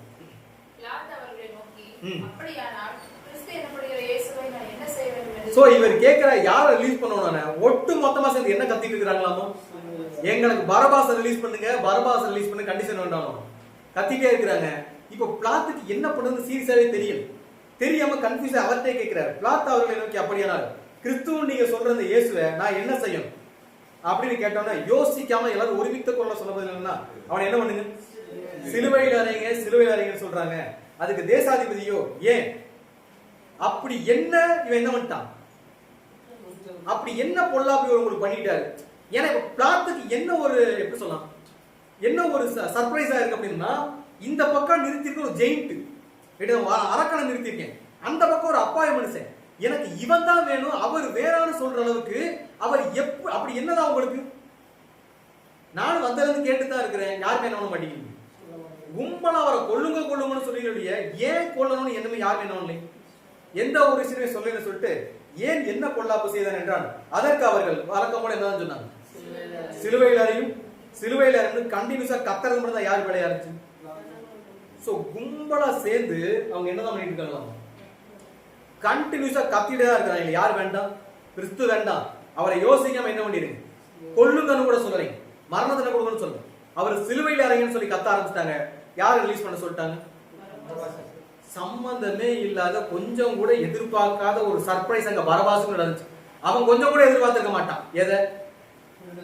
எது கோணமலை கூட்டிட்டு போறாங்க, 4 பேரை நிக்க வச்சு மறுபடியும் கொண்டு உள்ளதான் போட போறாங்க, இன்னும் 2 நாள்ல மரணத்தை என்ன பண்ணிடுவாங்க, நிறைவேற்றிடுவாங்க அவன் நினைச்சிட்டு இருந்திருப்பான். திடீர்னு வெளியே போய் பார்த்தவனுக்கு என்னன்னா நீ ரிலீஸ் பண்ணி வீட்டுக்கு போடான்னு சொன்னா எப்படி இருந்திருக்கும். சோ பிரச்சனை என்னன்னா அவர் ரிலீஸ் ஆகிறதுக்கான சாத்தியம் கூறுங்கிறது கிடையாது, அவன் மரண தண்டனைக்கு உண்டான கைதி. ஆனா ஒரு செகண்ட்ல எல்லாமே இங்க என்ன ஆயிடுச்சு, மாறிடுச்சு. சோ மாறணும்னு இப்ப என்ன பாக்குறாருன்னா, இப்ப என்ன பண்றதுன்னு யாருக்கு புரியல, பிளாத்துக்கு புரியாத மாதிரி ஒரு சிச்சுவேஷன் கிரியேட் ஆகுது. என்ன ஆச்சு அப்படின்னா அதுல 27:14 கலகம் அதிகமாகவே அல்லாமல் தன் பிரயத்தனத்தினாலே பிரயோஜனம் இல்லை என்று பிளாத்து கண்டு, சோ பிளாத்து கிளியரா தெரிஞ்சு நானும் என்னென்னமோ பாக்குறேன், நான் ஒவ்வொரு ஸ்டெப் கிறிஸ்துவுக்கு ஆதரவா எடுத்து வைக்கும் போதும் இங்க என்ன அதிகமாயிட்டு இருக்குங்களாமா, கலவரம் தான் அதிகமாயிட்டு இருக்கு. எல்லாரும் அப்படியே ஒரு மாதிரி கொந்தளிச்சிட்டு இருக்கிறாங்க. இதனால பிரச்சனை தான் அதிகமாகவே எந்த ஒரு சொல்யூஷன் என்ன இல்லை. சோ பிரயோஜனம் இல்லை என்று எண்ணி பிளாத்து கண்டு தண்ணீரை எள்ளி என்ன பண்ணார்களாமா, சோ கையால என்ன பண்ணிட்டார்களாமா, கழுவிட்டார். இந்த மனுஷனுடைய ரத்த பலிக்கு நாங்க என்ன இல்லை, இதுக்கும் எனக்கும் எந்த சம்பந்தமும் கிடையாது அப்படின்னு சொன்னோன்னே நம்ம மக்கள் அமைதியாகவும் இல்லை. என்ன சொன்னா ஞாபகம் இருக்குங்களா, இவருடைய ரத்த பலி எங்கள் மேலும் எங்க குடும்பத்து மேலே வரட்டும், நீ தாராளமா அவருக்கு என்ன பண்ணு பனிஷ் பண்ணு அப்படின்னு சொல்லிட்டு பயங்கரமா யார் கத்த ஆரம்பிச்சுட்டு. இருந்தாலும் வழக்கம் போல நம்ம மனுஷனுக்கு மனசு என்ன பண்ணுது, கேட்கல. அதனால இவரை நான் என்ன பண்றேன்னா, ஃபர்ஸ்ட் நான் ஒரு பனிஷ்மெண்ட் கொடுக்குறேன்னு சொல்லிட்டு அவர் என்ன பண்ணுவாங்கன்னா, சாட்டையில் அடிக்கிறதுக்கு யார் ஒப்பு கொடுக்குறது, யார் ஒப்பு கொடுக்குறது, பிளாத் ஒப்பு கொடுக்குறாரு. சோ அவர் எல்லாரும் கத்திக்கிட்டே இருக்கிறாங்க. இவர் என்ன பண்ணுங்க, சிலுவையில் இறங்க சிலுவையில் இறங்க சொன்னோன்னே இவங்க திருப்திக்காக, யார் திருப்திக்காக, தண்டித்து விடுதலையாக்குவேன்னு சொன்னாருங்களே. சோ அவரை சாட்டையை வாங்க அடிக்கிறதுக்கு யார் ஒப்பு கொடுக்கறதுனா பிளாத் ஒப்பு கொடுக்குறாரு. நம்ம அதெல்லாம் பார்த்துருக்கோம். பயங்கரமான ஒரு கொடூரமான தண்டனை அங்க நிறைவேற்றப்பட்டது. இதோட முடிஞ்சிச்சா அப்படின்னு கேட்டா அதுவும் கிடையாது. சோ முடிஞ்சதுக்கு அப்புறம் மறுபடியும் ஜெயிலுக்குள்ள கொண்டே வச்சிருவாங்க. ஜெயிலுக்குள்ள கொண்டு போய் வச்சதுக்கு அப்புறம் அவர் தலையில என்ன சுட்டுவாங்க? முள்மூடி சூட்டுறது. அந்த முள்மூடி சூட்டிட்டு அது மேல கம்பு வச்சு அடிக்கிறது, கன்னத்துல அரையிறது, இது எல்லாமே எங்க நடக்குதுங்களா? சோ இப்ப எல்லாமே முடிஞ்சிருச்சு. இயேசு கிறிஸ்து அடிச்சுட்டாங்க, உடம்புல சதையே கிடையாது, தலையில முள் கிரீடம், முகத்துல ரத்தம், பயங்கரமா ரொம்ப ரத்தம் கொட்டிட்டே வந்து எங்க நிக்கிறாருன்னா வெளியே நிக்கிறார். அப்படியே வாசிக்கலாம் 19:5 யோவான்.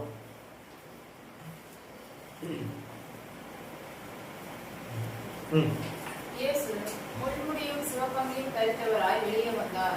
அப்பொழுது பிலாத்து அவர்களை நோக்கி, இதோ இந்த மனுஷன் என்றான். என்னங்களாமா?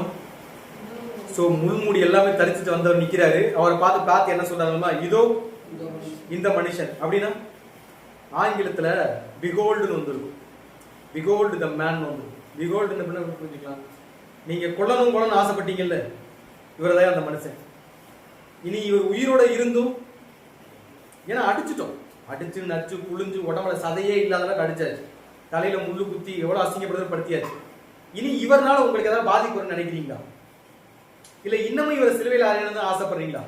அப்படின்ற மாதிரி ரெக்வஸ்ட் யார் கேட்கறது? சோ பிலாத்து அந்த மக்கள்கிட்ட இதோ இந்த மனுஷன் அப்படின்றாரு. உடனே அவர் என்ன பண்றாரு அப்படின்னு பார்த்தோம்னா, அப்போ அந்த ஜனங்கள் என்ன பண்றது? அதையே தான் ரிப்பீட்டடா சொல்லிட்டு இருக்காங்க. உடனே மறுபடியும் பிலாத்து மனசு கேட்காம மறுபடியும் கூட்டிட்டு போறாரு. யாரு?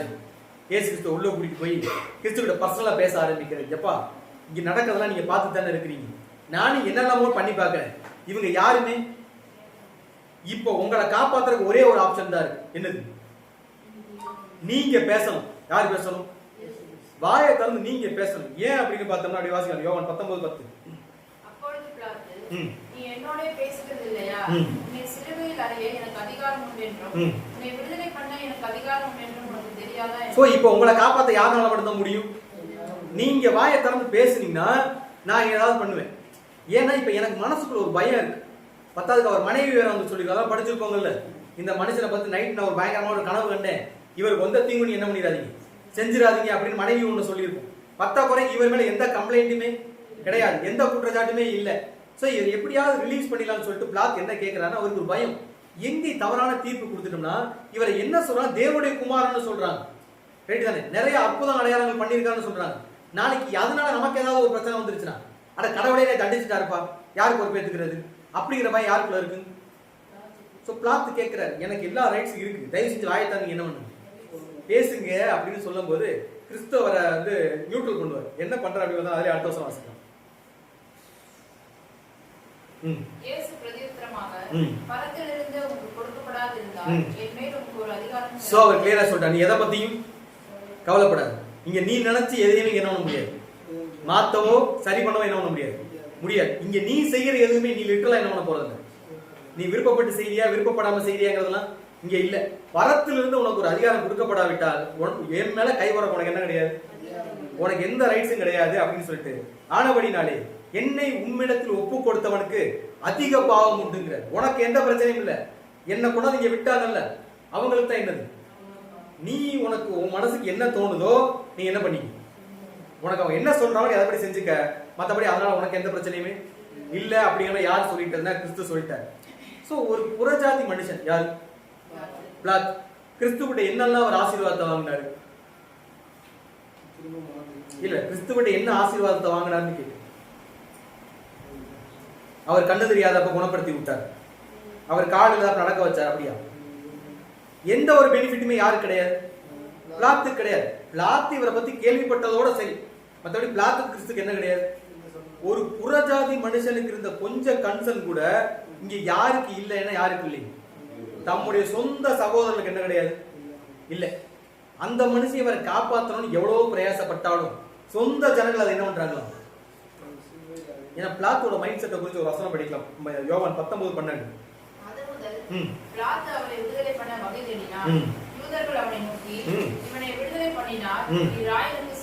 என்ன பண்ண ஆரம்பிக்கிறாங்க, முதல்ல யூதருடைய ராஜான்னாங்க, அப்புறம் ராயனுக்கு வரி கொடுக்க கூடாதுன்னாங்க.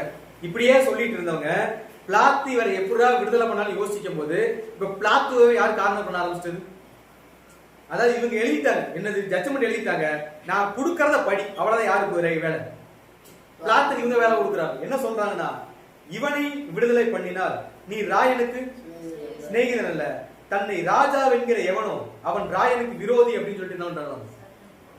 அவன் ராஜான்னு சொல்லிட்டாங்க, யாருக்கு விரோதி, ராயனுக்கு விரோதினா அவன் எனக்கும் விரோதி, அதே மாதிரி உனக்கும் விரோதி. நாங்க கொடுக்கற தண்ணி நீ என்னதான் பண்ணி ஆகணும், கொடுத்துதான் ஆகணும். ரொம்ப சத்தம் போட்டுக்கிட்டேதான் யாரை விடுதலை பண்ண சொல்றாங்களாமா?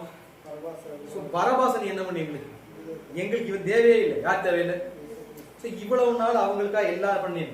5000 பேருக்கும் 7000 பேருக்கு சாப்பாடு போட்ட மனுஷன், கண்ணு இல்லாதவங்களுக்கு கண்ணு கொடுத்த மனுஷன், காடு இல்லாதவங்களுக்கு காடு கொடுத்தவர், பேச தெரியாத பேச வச்சார், செத்து போனவங்கள உயிரோட வர வச்சார், குஷ்டரோகத்தை சரி பண்ணவர், பேய்களை பிசாசுகளை வரவர். இவ்வளவு பண்ணவரை குறிச்சுன ஒரு சின்ன கன்சர்ன் கூட யாரும் கிடையாது. பட் இது எதுவுமே இல்லாம பிளாத் அவர் எப்படிதான் ஃபீல் பண்ணாருங்க. சோ ஒரு கல்லனுக்காக பரிதவிச்ச ஜனங்கள் யாருக்கு பரிதவிக்கலை? இயேசு கிறிஸ்துவை பத்தி கொஞ்சம் கூட என்ன பண்ணலை. சோ கொண்டு வந்து நிறுத்தி பரபாச பார்த்தும் கூட எங்களுக்கு யார் தான் வேணும்? பரபாஸ் தான் வேணும்னு அடம் பிடிச்ச ஜனங்கள் தான் யாரு அப்படின்னு பார்க்கும்போது யாரு? இந்த ஜனங்கள். சோ அவ்வளவு கொடூரமான நடந்த ஒரு விசாரணை தான் கிறிஸ்துவுடைய விசாரணை. எத்தனை விசாரணை?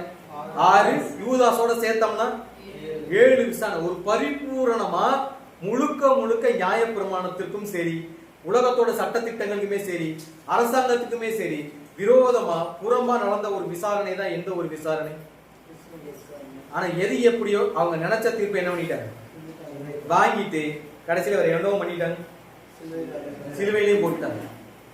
இதுக்கு ஒரு விசாரணை இருக்கணுமான ஒரு கேள்வி கேட்டோம்னா, சோ சொந்த சகோதரர்களின் பார்வையில இவர் நெகட்டிவா மாறிட்டார், சொந்த ஜனங்களின் பார்வையில நெகட்டிவா மாறிட்டார், சொந்த ஆசாரிகளின் பார்வையில குற்றவாளிகளா மாறிட்டார், அதே மாதிரி சொந்த ராஜ்யத்துக்கு நடுவுல குற்றவாளியா மாறிட்டார். ஏரோது கிட்ட பிளாத்து கிட்டன்னு சொல்லிட்டு மொத்த பேருக்கிட்டேயுமே சரி எவ்வளவு பிரயாசப்பட்டும் இவர் மரணத்துல இருந்து காப்பாத்துறங்க யார் வாய்ப்பு இல்லாம போச்சுன்னா யாருக்குமே என்ன. சோ ஜனங்களுடைய ஒரே எண்ணம் என்னன்னா, இங்க நீங்க என்ன வேணா விசாரணை பண்ணுங்க, தீர்ப்பு யாரு தான் எழுதணும், யாரு தான் எழுதணும், நாங்க எழுதுறதான் ஜட்ஜ்மெண்ட், நாங்க சொல்றதா நீங்க என்ன பண்ணணும் சொல்லணும்னு சொல்லிட்டு மொத்தமுமே சத்தியத்துக்கு விரோதமா நடந்த ஒரு விசாரணை தான் யாருடைய விசாரணைன்னா கிறிஸ்துவுக்கு நடந்த இந்த ஒரு விசாரணை. இந்த ஒரு விசாரணையில இதுல இன்ட்ரெஸ்டிங்கான ஃபேக்ட் நம்ம இன்னொரு டைம் பார்க்கிறோம். இதுல சாத்தான் கிறிஸ்துவுக்கு ஆப்போசிட்டா யூஸ் பண்ண ஒரு விஷயம். கிறிஸ்துவ கோபம் வருமா வராது? எப்ப வரும்? அவர் சொல்லிட்டார், மனுஷகுமாரனுக்கு விரோதமா நீங்க செய்யற பாவம் எல்லாம் நான் மன்னிச்சிருவேன், ஆனா பரிசுத்தாவிக்கு விரோதமா நீங்க பாவம் என்ன பண்ண மாட்டேன், நான் தேவனுக்கு விரோதமா பண்ற பாவம் என்ன பண்ண மாட்டேன், கொஞ்சம் கூட மன்னிக்க மாட்டேன். பழைய ஏற்பாட்டு காலங்களில் பார்த்தோம்னா பயங்கர கோவக்கார் யாரு? கிறிஸ்து மைக்கிளா இருக்கும்போது பழைய ஏற்பாட்டுல பயங்கர கோவக்கார். அவங்க அப்பாக்கு ஆப்போசிட் ஏதாவது பண்ணோம்னா கொல்லிவாய் சர்ப்பங்களை விட்டு என்ன பண்ணுவார், கடிக்க விடுவார். பெரிய பெரிய 10 வாதைகள்லாம் படிச்சிருக்கும். இது எல்லாத்துக்கும் அத்தாரிட்டியா இருக்க அவர் தான், ஏன்னா அவர் தான் வாரியர். ஸோ அவங்க அப்பாவுக்கு ஆப்போசிட்டா ஒன்று பேசிட்டா யாருனால தாங்க முடியாது. அவங்க அப்பாவோட கட்டளை நியாயப்பிரமாணத்தை பிரேக் பண்ணா அவர் ஒத்துக்கவே மாட்டார். யாரும் ஒத்துக்க மாட்டார். இயேசு ஒத்துக்க மாட்டார். பயங்கர கோபம் யாருக்கு வந்து, அதாவது ஒரு சீனரியில மோசே வந்து நியாயம் தீர்க்கணும் தேவன் முடிவு பண்ணியிருப்பார். இந்த ஜனங்களை யார் தான் வழி நடத்தணும்?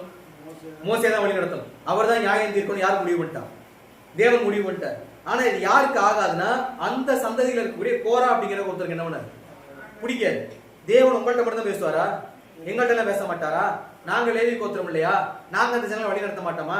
நீங்க மட்டும் தான் தடியை பிடிச்சி முன்னாடியே போவீங்களான்னு யார் ஆர்கியூ பண்ண ஆரம்பிச்சது? இந்த மனுஷன் பண்ண ஆரம்பிச்சார். யாருக்கு ஆப்போசிட்டானா மோசேக்கு ஆப்போசிட்டாங்கிறது ஒரு புரிதல். மோசேக்கு அந்த போஸ்ட கொடுத்தது யாரு? அப்ப யாருக்கு ஆப்போசிட்டா பேச ஆரம்பிச்சிட்டாங்க? தேவனுக்கு ஆப்போசிட்டா பேச ஆரம்பிச்சாங்க. உடனே மோசே போய் பேசினார், இந்த மாதிரி பேசுறாங்க, நான் என்ன பண்ணட்டும் அப்படின்னு அவங்க எல்லாம் மொத்தமா கூப்பிட்டு நிக்க வைனார். என்ன பண்ணாரு? கிறிஸ்துவோட கோபத்தை தெரிஞ்சுக்கிறதுக்காக சொல்றேன். அவங்க அப்பாவுக்கு ஆப்போசிட்டா பேசினா அவர் என்ன பண்ணுவாருன்னு சொல்றேன். வந்து நிக்க வைனார். அவரு, அவர் குடும்பம், அவருடைய கோத்திரம், அந்த சந்ததி மொத்தத்தையும் கொண்டாந்து அந்த மத்தியில என்ன நிக்க வைப்பாங்க. பூமி 2ஆ பொளந்துடும். பூமி என்ன ஆயிடும்?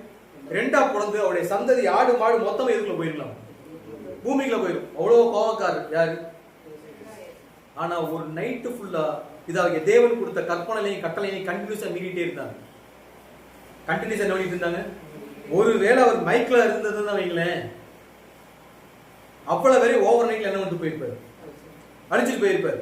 ஆனா நம்ம குணமாகணுங்கிறக்காக, யார் குணமாகணுங்கிறக்காக, எதிர்காலத்துல கூடிய திருச்சபையை நம்ம குணமாகணுங்கிறக்காக அந்த இடத்துல எல்லா போர்டனையும் தாங்கின ஒரு கேரக்டர் தான் யாருன்னா ஆண்டவராக.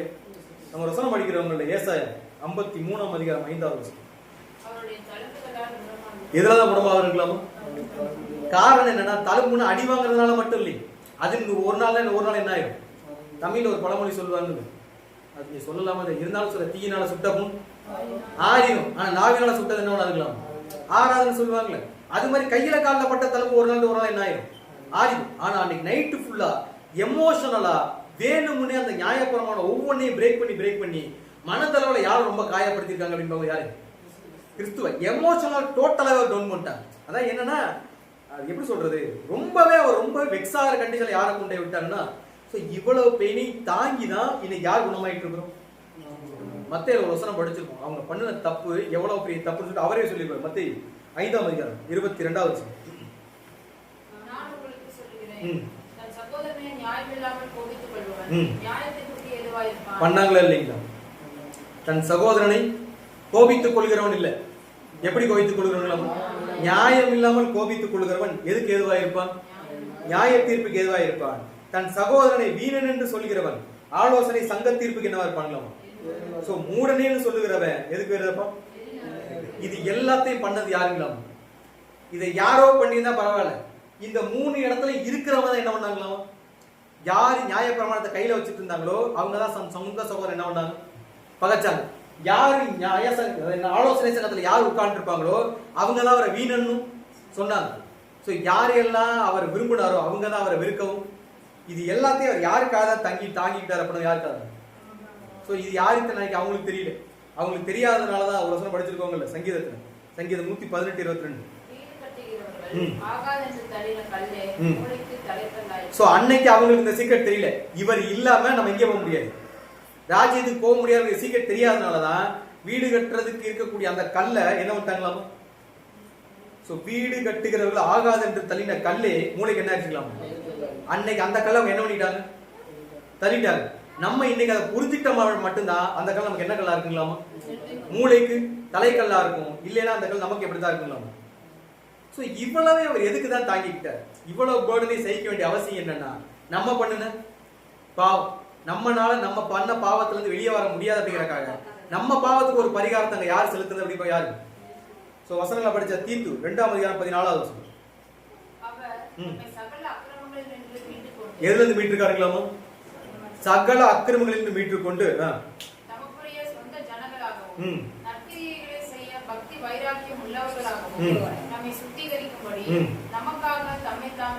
என்ன பண்ணாங்களாமா? சோ அவரே செல்ஃப் சாக்ரிஃபைஸ் சொல்லுவாங்கல்ல. சோ எமோஷனலாவும் சரி பிசிக்கலாவும் சரி எல்லா வித அடியும் அங்க நமக்காக யாரு வாங்கினா யாரு வாங்க. சோ அப்படி வாங்கினதுனாலதான் நமக்கு இவ்வளவு பெரிய கிஃப்ட் இங்க கிடைச்சிருக்கு. என்ன கிஃப்ட் அப்படி வாசிக்கலாம், எபிரேயர் 8:12.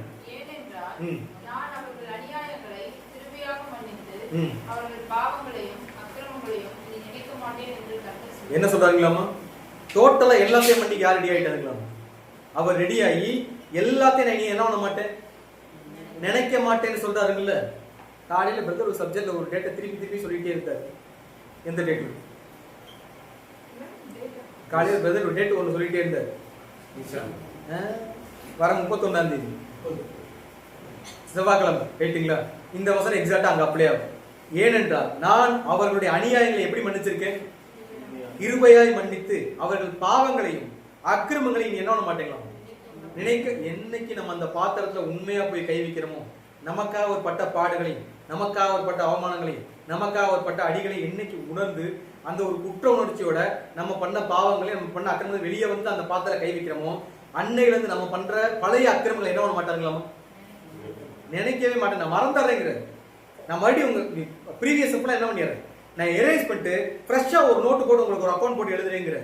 ஆனா மறுநாளே நம்ம என்னதான் பண்றோம், அவர் எழுத ஆரம்பிக்கும் போதே போய் சொல்லிட்டான் அப்படின்னு எழுதுற மாதிரி தான் யார் வாழ்க்கை ஓடிட்டு இருக்கு. பந்தி அனுசரிக்கிறதா நல்லாதான் அனுசரிக்கும். ஆனா மறுநாள் உலகத்துல போய் நம்ம பண்றது என்னதான் பண்ணும், மறுபடியும் ஒரு ஏன்னா நம்ம எதை மறந்துடுறோம் அப்படின்னு பார்த்தோம்னா, எபேசியர் 1ஆம் அதிகாரம் 7ஆம் வசனம்.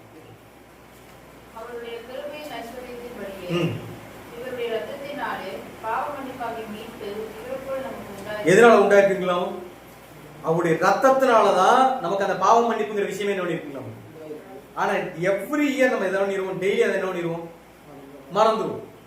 நமக்காக ஒரு ரத்தம் செஞ்சு இருக்காரு, இதையாவது நான் அவருக்காக செய்யறேன், எனக்காக எவ்வளவு செஞ்சுட்டாரு, இதை ஒன்னையாவது என்ன பண்றேன், அவருக்காக பண்றேன் அப்படிங்கிற சிந்தனை நமக்கு வருமான ஒரு கேள்வி கேட்டோம்னா நமக்கு என்ன பண்ணாரு, இந்த வருஷம் இல்லைன்னா அடுத்த வருஷம், அடுத்த வருஷம் இல்லைன்னா அதுக்கு அடுத்த வருஷம் இப்படியே நம்ம வருஷத்தை தான் தள்ளி போட்டுக்க முடிய நம்முடைய மனம் திரும்புதலுக்கு ஏதுவான ஒரு விஷயத்தை நம்ம செய்யற மாதிரி கேள்வி கேட்டோம்னா, சோ ஒரு வருஷமாவது நமக்காக அந்த மனுஷன் என்னெல்லாம் பட்டிருக்கிறாரு, எப்படிலாம் அவமானப்படுத்திருக்காரு, இவ்வளவு ஏன் சொல்லணும்?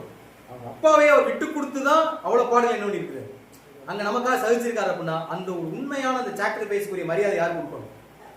இது எல்லாம் கொடுத்தோன்னு வைங்களேன், உண்மையிலே நமக்கும் வந்து ஒரு அழகான ஒரு லைஃப் யார் வச்சிருக்கிறாங்க? கிறிஸ்துவுக்குள்ளான பாடுகள் படுறதுங்கிற அந்த ஒரு சான்ஸ் இருக்குங்களே, எல்லாருக்கும் அதை என்ன பண்ணாரு? என்னைக்கு நீங்க அதை பட ஆரம்பிக்கிறோமோ அன்னைக்கு அவர் யார் கூட இருப்பாருங்களா? யோவான்ல சொல்லி பாருங்க, யோவான் 16ஆம் அதிகாரம் 33வது வசனம்.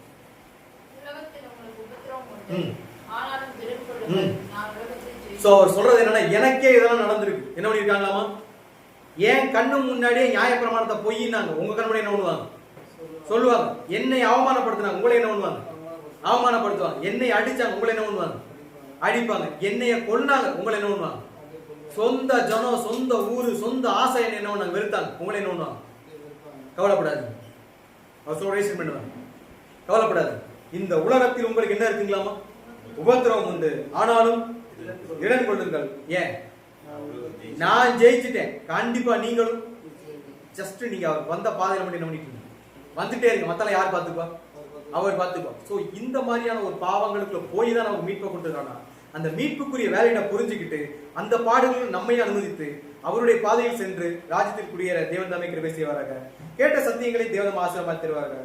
பொறுமையோடு கேட்டவங்களாலே தேவன் ஆசீர்வதிப்பார்கள்.